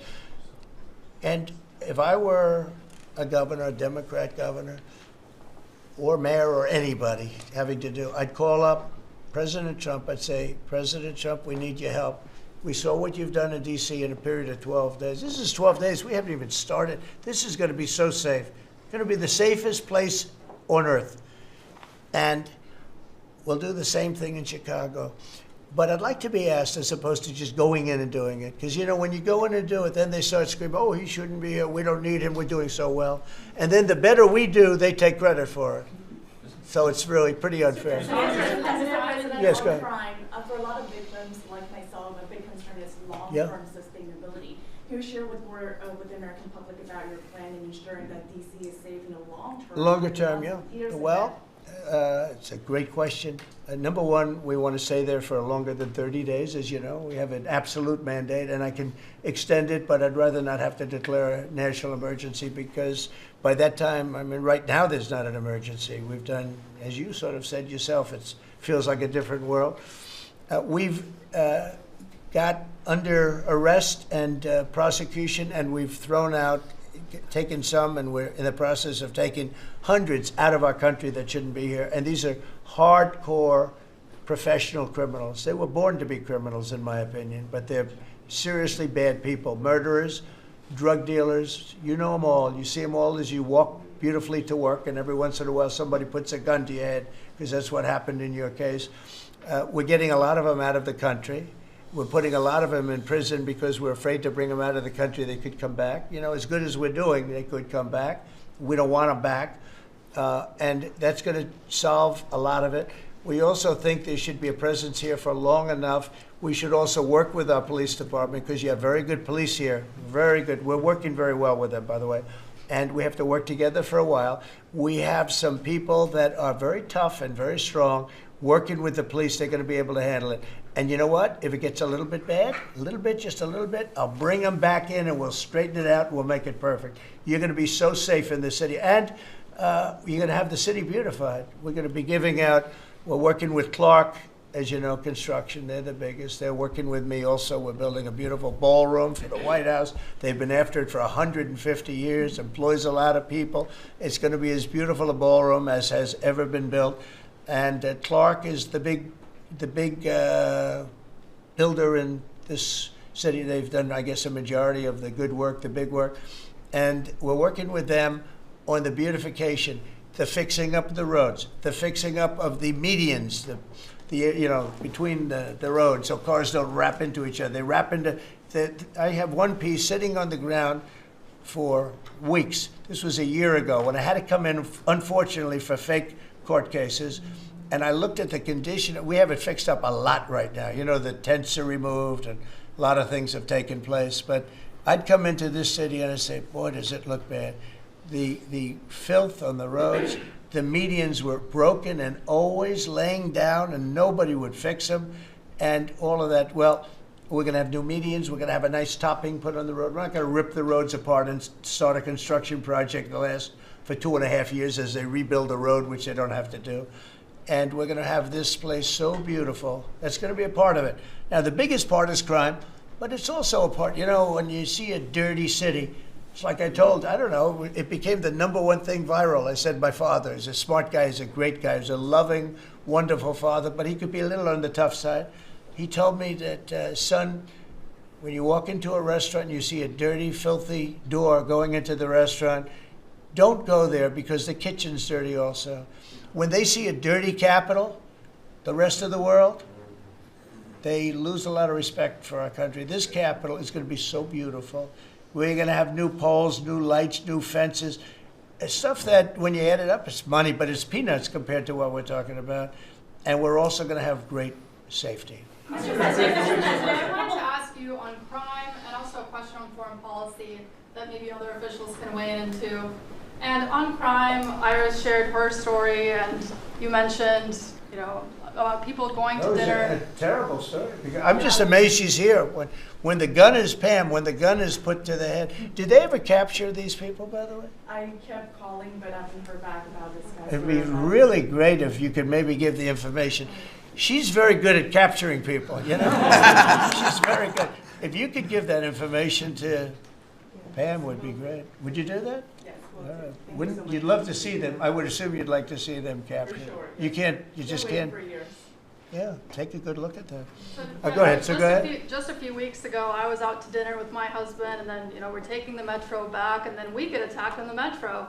They're throwing things. Some teenagers, you know, like throwing liquid at us. Oh, they're throwing things. They throw. How about where they chop down the granite curbs and the concrete curbs? But the granite curbs so expensive. You know, those granite curbs, nobody uses them because they're so expensive. And you see a guy chopping them and handing out big chunks of them like a brick, because they couldn't get in because people were stopping them from walking out. A little bit unusual when you're walking with a bag of bricks. Generally speaking, Sean, that's not a good sign, right? That's not a good sign. But they now come in with hammers. They can disguise a hammer, and they start pounding the concrete and the granite, and they hand out chunks. And those people take those chunks and start throwing them at cops, or they stand on the top of bridges and they drop them down into the windshield of your car, and you get killed running into a light pole. It's those days are over. I wanted to ask you, Governor Hochul, Kathy Hochul, said that she spoke to you on the phone, and you said you might send National Guard troops to New York. You mentioned that. So will you? I'd love to do it. If she'd like, I get along with Kathy. If she'd like to do that, I would do it. See, look, New York has difficulty like other, and I don't want to make this I want to make this like friendly, but the places we're talking about happen to be virtually all Democrat run. Now, take a look at your 25 places that are most troubled. Everyone, except maybe one, and it's way back in number 24 or 25, but essentially 25 out of 25 are run by Democrats, and cashless bail was a disaster. When they did that, and I believe it was instituted first in New York, but when they did cashless bail, that was a tragedy for this, because that's when it really started getting bad. When somebody kills somebody, you don't say you can come out, you don't have to put up anything. You put that person in jail, and you find out whether or not it's true, but you don't give cashless bail with a promise to come back in a couple of months, we'll start talking to you. Because they go out and they kill other people, and you can't do that. The cashless bail has been, you know, it's just a woke thing. It's got to stop. You see that, Christy, better than anybody. It's got to stop. It causes unbelievable, and we're doing that. We're stopping it in D.C. I would love to have the governor of Illinois call me and say, look, we have a problem in Chicago. We will stop that problem in Chicago in 2 months, maybe less, 2 months. We'll stop it. These are tough cookies we have working for us. These are tough cookies. These are not politically correct soldiers. That I won't go into definitions of what that means. But these are not politically correct soldiers. These are rough guys. I watched it last night. I see it. I saw them the other day when we went down and we spent some time together with them. These are tough cookies. These are not people that you're going to laugh at and spit in their face and they're not going to do anything about it. And these people, they're afraid, these gang members who are bad people too, these are just bad people. Ours are bad, but they're bad in a good sense, right? You don't understand that, Scott? And we can solve Chicago in 2 months. Now, then, as per your statement before, we have to keep it going, and we'll be able to keep it going. The first thing you have to do is get it down. We are very close to being in that position in D.C., and within a month, we will be, within a month from when we started, which is quicker than I thought, you're going to feel very, very safe. I think you feel very safe right now. But I would love it to have these governors, mayors call me and say, we'd like to invite you into our community because we have a problem and you can handle the problem and we can't. One other thing, sanctuary cities, they should be terminated. They're sanctuary for criminals. They're safety and security for criminals. They are very, very bad. And all of these places have big sanctuary cities, and all they're doing is protecting criminals. Okay. About Lisa Cook. You have spoken out very strongly for a long time about what you see as the weaponization of government. Yeah. Is your administration weaponizing government by digging into the mortgage records of officials you don't like? No, they're public. I mean, you can find out those records. You can go check out the records yourself. And you should be doing that job, actually. You wouldn't do that because that's not the kind of reporter you are. But you should be doing that job. I shouldn't have to be doing it. If you did your job properly, we wouldn't have problems like Lisa Cook. Go ahead. You were going to say something. So would you be trying to fire Lisa Cook if she had voted to lower interest rates? On national security. I think we have to have lower interest rates, yes. A follow-up question for you and Madam Attorney General on national security. We've heard from Stephen Miller yesterday in the Oval Office that there are street criminals here in D.C. who are actually found to be doing business with transnational criminal cartels overseas. Right. And we know who they are, and we know who they're doing business with. And we're arresting the people, very strongly arresting, and we're keeping them there because, you know, your laws here make it very difficult. And one of the other laws we're trying to get done, because you have 14-year-old kids that are just as tough as a 25-year-old kid, just as dangerous, and they carry the same gun. And we have to make a provision where they're treated like older people, because these are seriously tough, bad. They're children, but they're criminals, and they're really bad criminals. And they're used by older people because they never get charged because you can't do anything to them. But we are getting that change, Pam, I hope, because you have 14-year-old kids that are evil, they're sick, and they have to be put away. Something has to be done because you can't have a society where they're allowed to walk the street. You know that better than anybody. Mr. President, on your way to Alaska. I can't believe it. You're not tired holding that? Look at this. How strong are you? Yeah. How strong are you? Look at him. He's been holding that thing for 3 hours. You're a good fisherman. Go ahead. On the way to Alaska, you had mentioned that there would be severe consequences if Vladimir Putin did not agree to a ceasefire. Yeah. After that summit that was rolled back, given the negotiations, is he back on the clock now? I want to see that deal end. It's very, very serious what I have in mind if I have to do it, but I want to see it end. I think that in many ways he's there. Sometimes he'll be there and Zelensky won't be there. You know, it's like, who do we have today? I got to get them both at the same time. But I want to have it end. We have economic sanctions. I'm talking about economic, because we're not going to get into a world war. I'll tell you what, in my opinion, if I didn't win this race, Ukraine could have ended up in a world war. We're not going to end up in a world war anymore, but it would have ended up possibly in a world war. That would have been they were ready to trot. But just like India and Pakistan, we're going to end up in a nuclear war if I didn't stop them. You know, it's sort of strange. I saw they were fighting. Then I saw 7 jets were shot down. I said, that's not good. That's a lot of jets, you know. $150 million planes were shot down. A lot of them, 7, maybe more than that. They didn't even report the real number. And I'm talking to a very terrific man, Modi of India. And I say, what's going on with you in Pakistan? Then I'm talking to Pakistan on trade. I said, what's going on with you in India? And the hatred was tremendous. Now, this has been going on for a hell of a long time, like sometimes with different names for hundreds of years. But I said, what's going on? I said, I don't want to make a trade deal. No, we want to make a trade deal. I said, no, I don't want to make a trade deal with you. You're going to have a nuclear war. You guys are going to end up in a nuclear war. And that was very important to them. I said, call me back tomorrow, but we're not going to do any deals with you, or we're going to put tariffs on you that are so high. You were there, Howard, right? Yep. You're going to put tariffs on you that was so high, I don't give a damn. Your head's going to spin. You're not going to end up in a war. Within about 5 hours, it was done. It was done. Now, maybe it starts again. I don't know. I don't think so, but I'll stop it if it does. We can't let these things happen. The Russia-Ukraine situation, last week, 7,012 soldiers, 7,012 soldiers died. They were Russian, they were Ukrainian, they weren't American, so a lot of people would say, what do you care? They're not American. I care.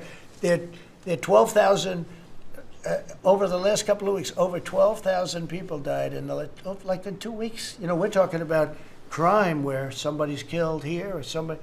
Think of it. You have your son leaving Russia, leaving Ukraine, their little house, wherever they live with their parents. They're waving goodbye, just like our parents would wave goodbye. And they're waving goodbye, son. And then a week later, his head's blown off in a stupid war by a drone, a whole new form of military problem. So, no, I'd like it to stop. I want to get it to stop. And it will not be a world war, but it'll be an economic war. And an economic war is going to be bad. And it's going to be bad for Russia, and I don't want that. Now, I have to also see, because not everybody, you know, Zelensky's not exactly innocent either, okay? You know, it takes two people to tango. And I say it all the time. You got to get them together. I get along with Zelensky now, but we have a much different relationship because now we're not paying any money to Ukraine. You know, stop that. We're paying money to ourselves. What's happening is NATO is buying all of the equipment and paying in full. But even with that, forget about that. I want to get it stopped because it's a lot of lives that are being lost. Every week it's 7,000, 5,000, 6,000. I get the reports, and I see battlefields. I'd rather not see them. And you know, you read about Gettysburg. You read about Gettysburg, and you see, you know, those 600,000 people. But in that war in particular, was really bad, like 150,000 or something, just dead body. I'm seeing the same. I see pictures. I see satellite pictures of heads over here, arms over here, legs over here. And this is like a modern age. It's no different than the worst wars that I've ever seen. And if I can stop it because I have a certain power or a certain relationship, I had a very good relationship with President Putin. Very, very good. That's a positive thing again.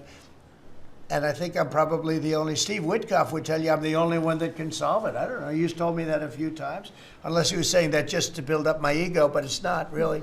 I have no ego when it comes to this stuff. I just want to see it stop. Thousands of young people, mostly young people, are dying every single week. If I can save that by doing sanctions or by just being me, or by using a very strong tariff system, that's very costly to Russia or Ukraine or whoever we have, you know. But I stopped 7 wars, and 3 of those wars were going on for more than 30 years. You know, if you look at Congo, if you look at, just look at any of them, almost all of them were going on for an extended period of time. Now, interestingly, one had just started. It was 2 days old, and you know that one. And we did that one when we were in Scotland negotiating. It was 2 days up, but there were 2,000 dead bodies laying on the border, and I got that one stopped too. And I'm very honored by that, but I still, the one that I thought would be the easiest is turning out to be the hardest. That's President Putin and President Zelensky, but I think I'll get it done. Why do you think that is? Why is it harder than you thought it would be? You never know. It's war. Can you stop the family? With war, you never know, right? War's very tricky, very horrible. But with war, you never know. Things change. People go into war, think they're going to win the war, and then they get their asses kicked. and they lose their country, they lose millions of lives. Nobody goes into a war thinking they're going to lose. They go in. I'm sure that Ukraine thought they were going to win. It's going to be, we're going to win. You're going to beat somebody that's 15 times your size. Biden shouldn't have let that happen. Biden shouldn't have. I mean, the man was grossly incompetent. He should have never been there. That would have never happened. But you don't go into a war that's 15 times your size. Do you think Say it. The Fed just put out a statement saying that Lisa Cook has indicated through a personal attorney that she'll promptly challenge this action in court, seek a judicial decision that would confirm her ability to continue. That's all right, whatever it It is. says the Fed will abide by any court decision. Thank you very much You for reading abide it. by a court decision. I abide by the court, yeah. I abide by the court. Yes, please. That's enough. That's enough. Mr. Go ahead. President, what other companies are you thinking about taking stake in? Well, we didn't take a stake in the sense that it was reported. Everyone said, I bought a stake in Intel. No, I got it for free. I said I was with is that correct statement? Howard was there. Absolutely correct. Scott knew all about it. They came in, a man was charged with something by a very good person. Senator Cotton made some statements about the gentleman that was running Intel.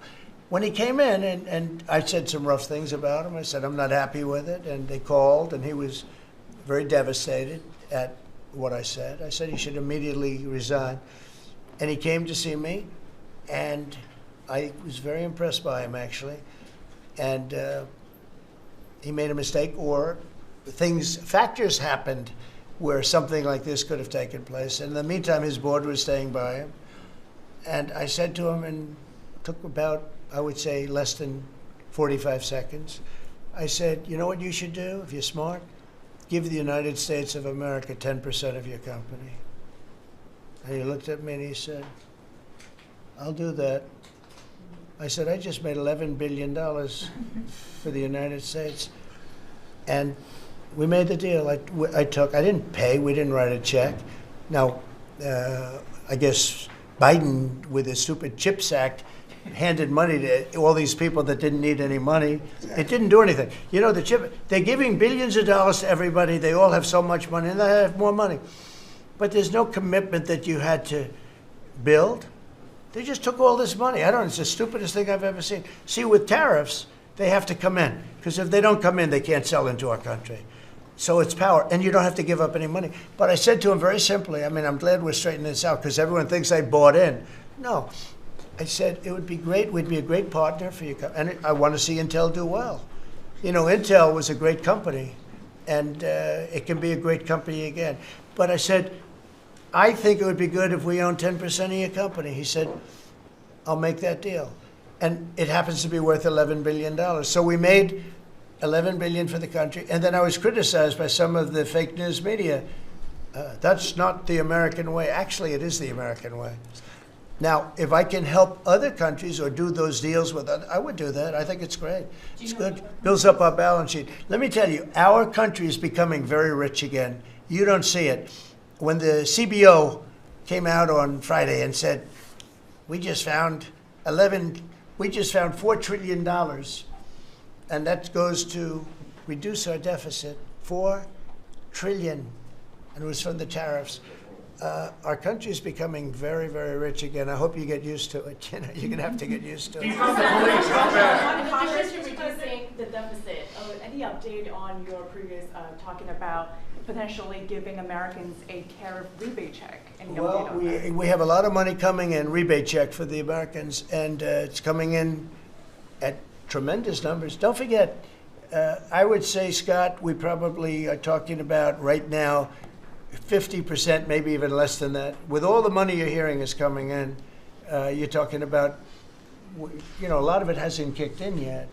And when it really kicks in is in 2 years when these plants are built and opened and the money starts pouring in, right? But, there's a concept of making you could call it a dividend, as we would say, making a dividend to the people in this country who have had to suffer through stupid leadership. And they paid a lot of taxes, and they got nothing for it. Or they got attacked like you were, okay, for it. No, there's a possibility. Primarily, we want to pay down debt, but there's a possibility that we take a piece of it and pay some make a dividend to the people. Mr. President, and I have a question for Steve Witkoff, if I may. Yeah. This past weekend, Sergei Lavrov was saying that Putin will not sign a peace deal with Zelensky because Russia views him as illegitimate. I'm just wondering if the Russians had been relaying this to your team, if they view Zelensky, as a leader worth signing a peace deal with, if they will go to the table. Doesn't matter what they say. Steve can answer, but I can answer too. Doesn't matter what they say. Everybody's posturing. It's all bullshit, okay? Everybody's posturing. Steve, do you have a different answer? I agree with you, sir.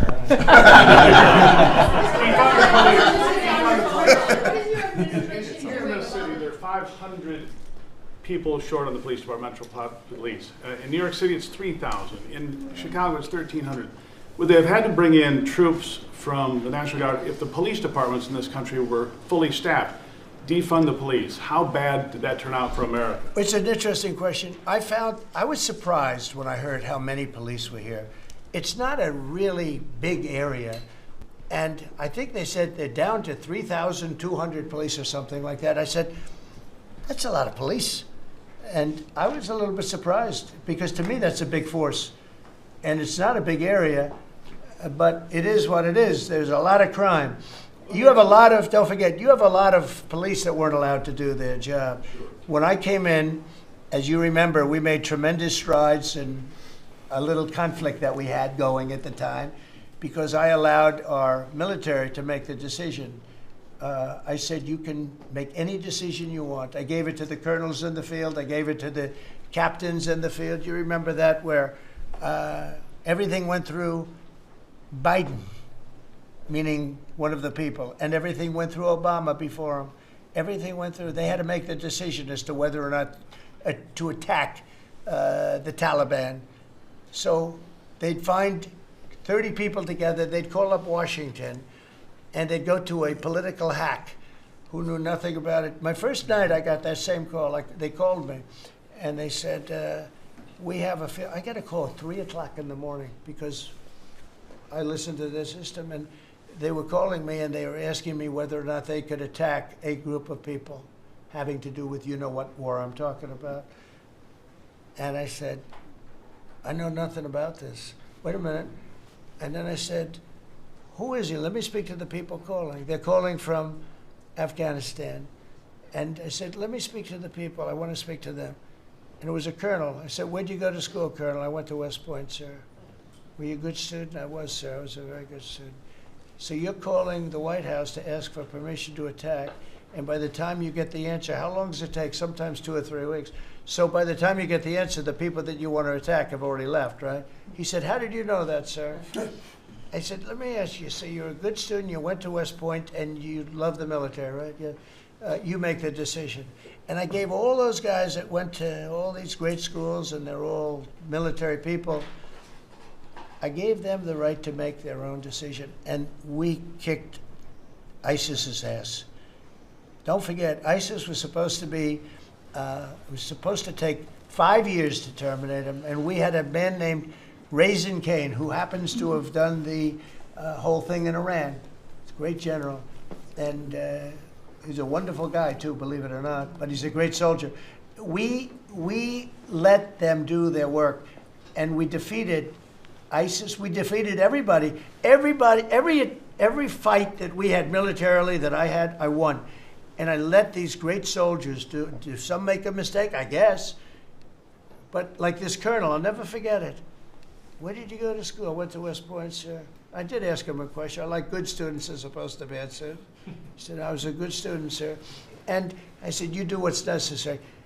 And, I don't want to sound overly vicious, but he wiped out the entire group of very bad people that want to kill us. So you have to let them do their job. In Washington, they're not allowed to do their job, okay? They're not allowed. You have great police. You have great police, but they're not allowed. Hello. Go ahead. On Congress, Mr. President, would you be open to a year-long continuing resolution? I'm always open to whatever is necessary. Here's the problem in Congress. You have Democrats that will never vote for anything. I could say that we're going to lower your taxes by 50%. We're going to guarantee you free cities, safe cities. Nobody will ever get touched, molested, beat up, shot in the head. We're going to give you the greatest country ever. We need your vote. And they won't vote. And they do it in unison. The only thing they do good is cheat on elections and unite. You know why they unite? Not because they're good or they're loyal people. They unite because they're afraid. They're afraid of the radical left. And you can't get their vote. So we have a vote coming up at the end of September.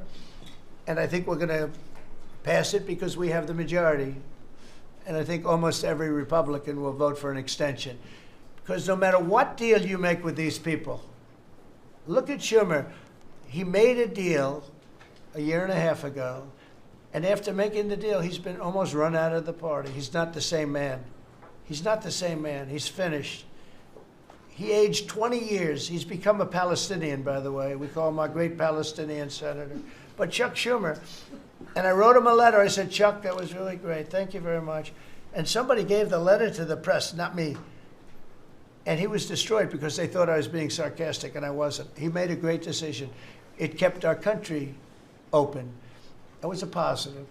But you can count on almost no vote. I mean, I see things. I'll give you an example, crime.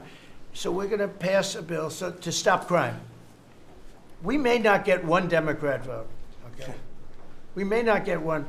So when you say continuing resolution, I guess so. And it's going to be passed exclusively by Republicans. Mr. President, why do you use you mentioned in Iowa that you wanted to see some changes to the H-2A visa program for farm workers? Right. You mentioned in Iowa that you want to see changes. Do you want to see that before the fall harvest? Well, I love both groups, and we take care of our farmers, and we also take care of the people that want bad people out of our country. And we're working on something that's going to work really well. We take care of our farmers, but we also have to take care of those people that voted for me because they don't want criminals in our country. And we're working on something where we can take care of both. Mr. President, you were talking about the CBO report that two of your cabinet members were talking about. I remember back on Liberation Day, many of us reporters covered your detractors, people saying that it was going to explode the deficit and therefore explode the debt. Who all has called you to say I was wrong? That's very good. You know the answer to that. Okay, yeah, please go ahead.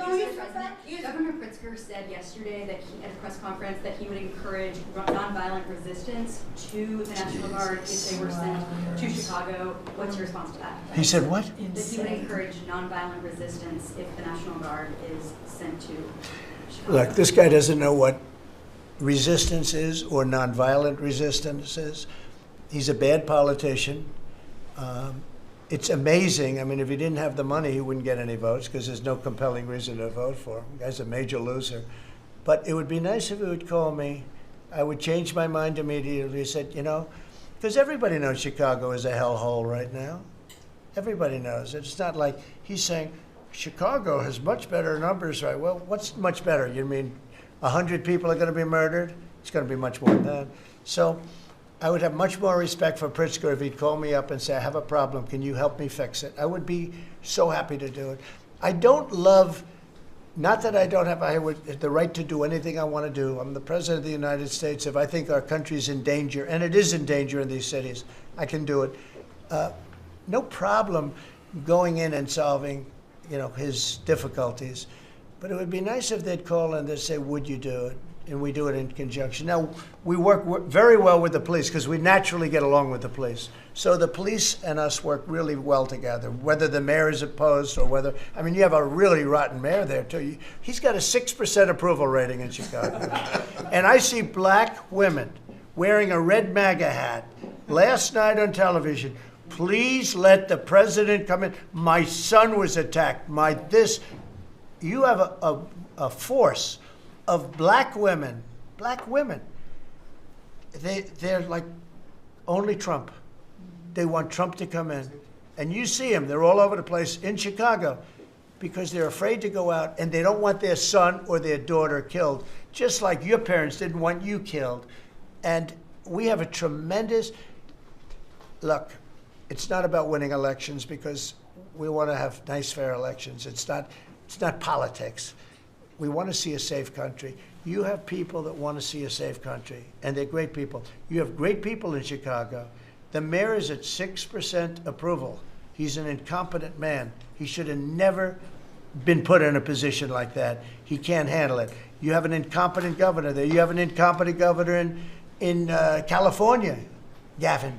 I know him very well. He's incompetent. He's a nice guy, looks good. Hi, everybody. How you doing? He's got some strange hand action going. I don't know what the hell his problem is. It's a little weird, to be honest. There's a little something shaky going on there. But, you know, all he has to do is call me and say, we have the Olympics coming up. We want to make it really good and safe. And I'll put some really good, great American patriots in there, and you won't have any problems. Don't forget, it's loaded up with some stone-cold killers, some really bad people, some people that were just born to be bad. They're criminals, bad criminals, dangerous. And we can solve the problem for them very quickly. Very quickly. Okay, you know what I think? I think this. You have not had this happen for 4 years. You sat and you'd ask one question to Biden, and it was always the ice cream question, right? What flavor ice cream do you like best? I like vanilla. And that was the end of the conference. I think now we've done enough. These people are very busy. I want to just thank, this is the greatest, this has never been done before. First of all, a cabinet meeting was sacred. You'd never let the fake news media in. But the fake news media isn't all fake. It's, a lot of it is, but it's not all. I think it's a great thing. I think maybe it's going to be done in the future. I hope it's going to be done. But you really get the word out. I mean, we had, each one of these people spoke. I think each one, if I thought one of them did badly, I would call that person out. I would say, Christy, what the heck are you doing? No, but no, seriously, you have a very talented group of people. They get along, they work along together. And there's something really nice about just, you know, the openness of what we're doing. It's government. It's an open government. That's what we are. And we haven't made too many mistakes. We maybe will, but we haven't made too many mistakes. We've called it right. And I think you can be very proud of your country. We are a respected country again. We are really, right now, respected at the highest level, and we're doing great. And we're a very rich country again, very rich. And that's a good thing, because when we're rich, we can take care of poor. And that's what we're doing. And we're taking care of crime. And I hope, just in finishing, I hope that Illinois, I hope that New York, I hope that California, I hope they call me and they say, I'd love to have you come in and help us out. I will be a totally different person with them. I will respect them for doing it. Thank you all very much.